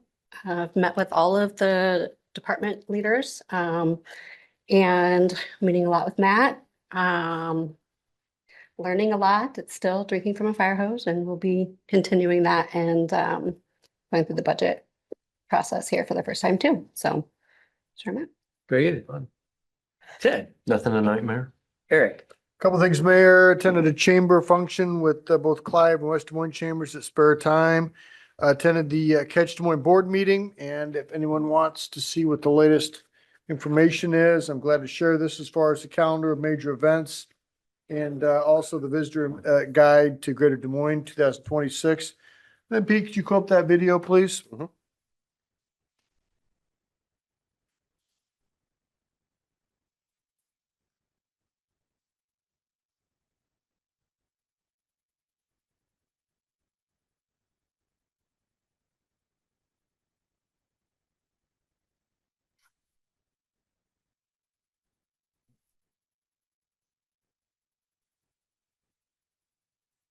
Des Moines, Iowa, the state capital where it's nice to meet you.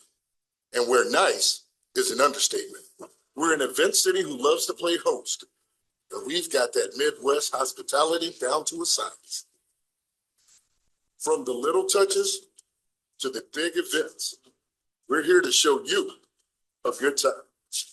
From the moment you check in, there's plenty to check out. From the farm to the table, the stage to the screen. We'll make you feel like family, no matter your gender.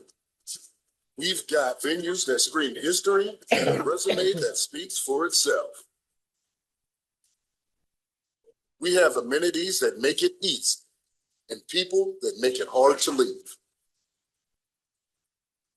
We're the quiet cup of coffee at the start of your day and the lively nightcap to end it. We're your peace of mind and your unexpected surprise. We are inclusive, unique, and fun. You're here, we show up and show out. So in a world where you can choose to meet anywhere, choose the capital of nice. Because in Des Moines, only the S's are silent. So this is a marketing piece that Catch Des Moines uses to attract new businesses in the conventions and the other arenas that they appear in. So just want to share that. That's all, Mayor. Thank you, Eric. Susan. Well, the Housing Solutions Alliance has been having a lot of meetings. I'm very happy that Sadie was able to attend one and be introduced as the alternate. We had a retreat yesterday during which it was decided that there would not be a specific ask coming out to communities for this next budget cycle. There was a letter that had been drafted to prepare to do that, but it was just recommended, especially from the private sector, and I wanted it to come from them, not from a local government representative saying it's not feasible, where basically they said there's just not time to build the kind of knowledge and support to do that, but there's still a need, and that'll continue to be discussed, and they want to very directly involve the MAC. And so you'll see a presence there. So that's the main thing tonight. Bree. Nothing to report. Legal. No report. Matt. Few things to report tonight, Your Honor. Of course, as we get into February, those are the council meetings where we'll dive into my proposed budget to you, starting with Public Works Department, so the road use tax fund and utilities at the next meeting, and then wrapping up with the general fund and trust and agency fund at the end of February. Of course, the property tax bills in the legislature, those are being actively discussed. Iowa League of Cities is actively financially modeling them with Piper Sandler to do a kind of a side-by-side comparison.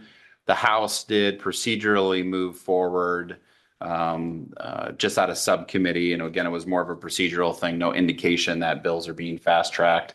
The House proposal and the governor's proposal were passed out of the Ways and Means subcommittee. Again, not an indication that things are happening really quickly down there. I think everybody that spoke during the subcommittee understands this is going to be a bigger discussion throughout the session. So cities are definitely starting to queue up their talking points and feedback, because I think there is some productive counter proposals that cities can offer to these bills, recognizing that there is, again, a lot of momentum for these discussions down at the State House. So we'll be working on that over the coming weeks. And I'll be talking to you about some of those potential impacts during the budget process, particularly as we talk about the general fund and property tax. One thing I wanted to ask the council about, I know Councilmember Jedkins has reached out to me indicating an interest, is now that the DC trip has pushed back to June, the Greater Des Moines Partnership DC trip. Didn't know that's, I think, the 3rd through the 5th in June now. Just getting an understanding from the council what interest there is there in terms of attendance, what kind of group that we will have. Anticipate for sure having Pete attend and representing things depending on the size of the group too, possibly me as well. But wanted to get an understanding from the council of who's interested in attending. Again, the city does budget support for those that travel. So don't know if anybody has any immediate feedback on that. I know Councilmember Judkins indicated interest. What's that? Said I'll have to get back to you. I'm not sure. Okay. Yep. Again, I'll put it again in the weekly update for you to reply back to. Wanted to call out particularly Chief Rayberg. I know you've seen a lot of emails from me as well as him, and a lot of communications that happened with our presidential visit on Tuesday. So proud of our city team, particularly the Clive Police Department, in terms of how we handled a pretty tough situation of having about 2.5 days to prep for first presidential visit in Clive in 22 years. In terms of especially considering the environment we were dealing with, I think the Clive team, as well as a number of partners, I think I'd be remiss if I didn't point out a number of other agencies, both law enforcement primarily, but also public works, communications with neighboring cities, the state really helped us manage the event and also communicate out how we were going to handle the event. We had a number of partners who helped amplify our voice. We're able to get a number of news media connections or media connections to be able to get that message out there, especially with interviews with the chief. So I think that was I think Clive really showed itself well on Tuesday of how we managed a very evolving event that day, and with everybody safe and success in terms of how the day ended. So, and we were able to get the street open a little earlier than we thought, and able to get everything back in order fairly quickly in that corridor. So I think that's a testament to the team. And again, I want to particularly call out Chief Rayberg for the leadership of that team to get done what got done in a pretty short time period. So we were up, as the council knows, operating our emergency operations center most of the day that day to manage this event.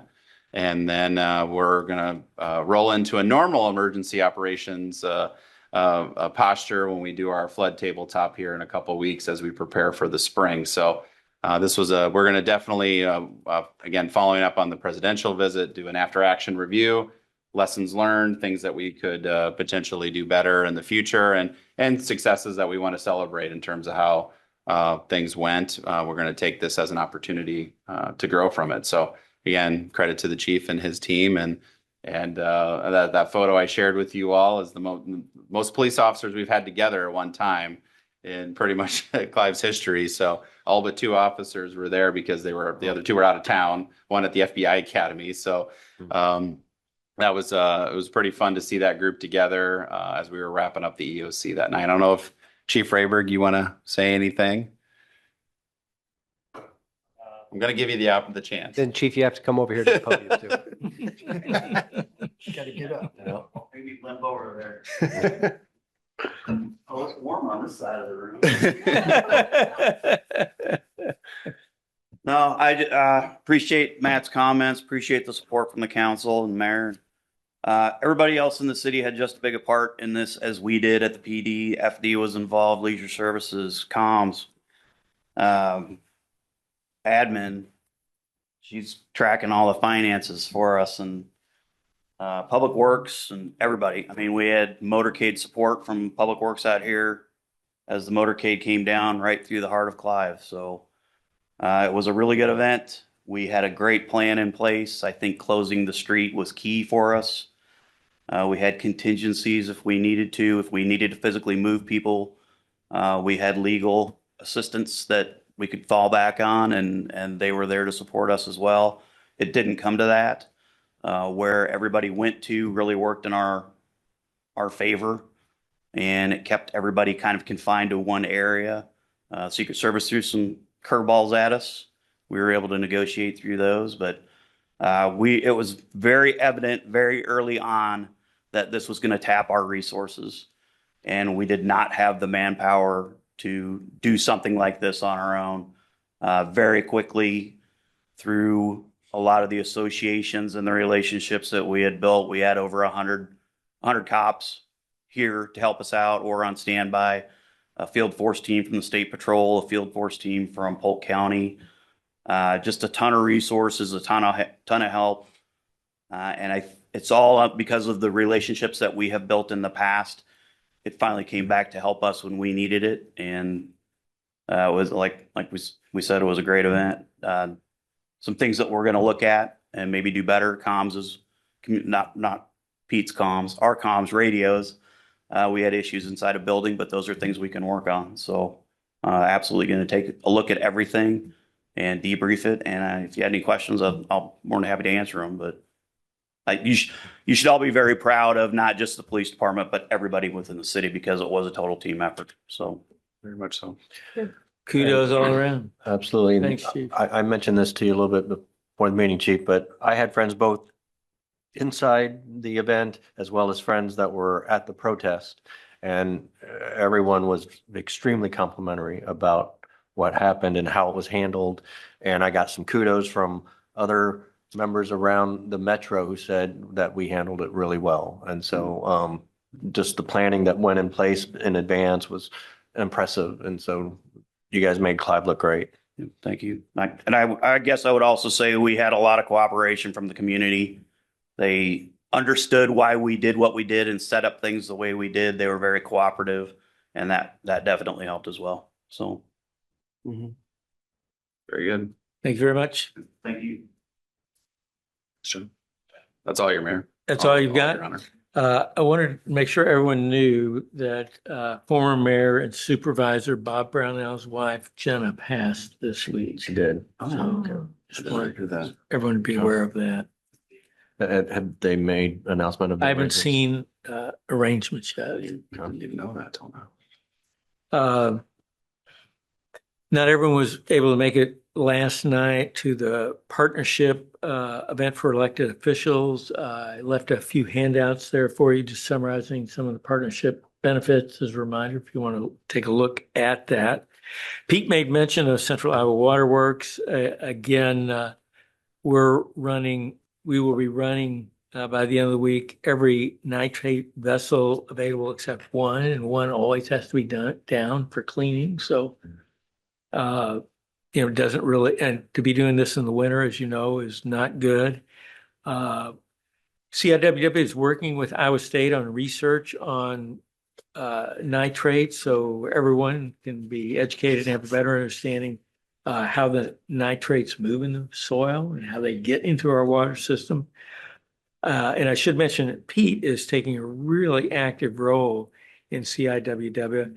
He's working through the best practices, working through that. So we've got some idea on that. And then on our after action review, he's with a small group that is working through the plans for this next summer, because as we've seen, it seems inevitable we're going to face the same situation. So I don't know if you want to comment further, Pete. Looking forward to working with really good teams Yeah. there at CIWW. We've got variety of opinions, but strong commitment for such a young organization to doing things together here. Because the challenge in front of us is it can only be accomplished, we can only solve it working together. We're all in this together. We face sort of a common fate when we talk about these water questions. And so much of it's going to be education, not only for individual residents, but for businesses and the opportunities that are out there for using water wisely. Mhm. And so I think we'll see a lot of progress on that. Businesses and residents, I think, want to do the right thing. And so we need to let them know what that right thing is. I have a question. Is there any conversation happening yet about what steps might be taken if we start seeing standards regulated more to a lower level of allowed Oh, you mean going from nitrates? like 10 to 5 or 3? or 3 or whatever Yeah. happens to be? I just Uh, wondered what kind of costs will be incurred or options. Do we need to drill into the Jordan, which I know is something the rest of the state hopes we don't have to do? Yeah, I think there have been some discussions of it right now. We're targeting the current 10 and how we solve that. And then as we're bringing new facilities online, the equipment that they're planning will take care of more of the nitrates than are currently possible in the current facilities. So it's not Okay. that you're going to have a separate nitrate. You've got something that's going to be able to take care of it. So I think as planning, they're trying to make it a little bit easier to ensure that the quality of the water is where it needs to be, whether it's 10, 5, 3, whatever. Yep. I know that there are physicians in the community who are recommending to their Yeah. patients that they acquire a reverse osmosis Yep. system. Mhm. I sense that Des Moines Water Works doesn't like that conversation very well. I don't know about Central Iowa Water Works. It has Yeah. not been a discussion at the board level. So Yeah, I guess just being a resident of Central Iowa, I've heard some of those types of comments from other people at Des Moines Water Works before, raising some fairness questions. I think the most important point is that water is safe. It meets all safe drinking water standards. We hear that consistently from the producer agencies that are part of CIWW. And if there are questions that residents and businesses have about the water, those are things that they should absolutely take up with their healthcare providers. The future for this region, though, is not, as I understand it from talking to the producers, is that there's no amount of water that we could pull from the aquifer that would be sufficient for the population that we have here in central Iowa, the 600,000 people today, hundreds of thousands of additional people in the future. Surface water is going to have to be the primary source for our community as large as we are. And that means that whatever where our future is, will be managing some of those challenges that inevitably come when you're at the mercy of Mother Nature in many ways, and the way that water works through this watershed. I think some of it will be education, as the mayor mentioned. There's a lot of good we can do there. A lot of it's going to be good technology that we invest in and invest in at the right levels. And I think some of it will also have to be behavior change for people who are consuming the water, but also other people who we share this watershed with. That will all need to be a part of it. I mentioned tonight in the engagement strategy discussion that we've got this next 3 months to really talk about how you set your irrigation system up right. That's just the start.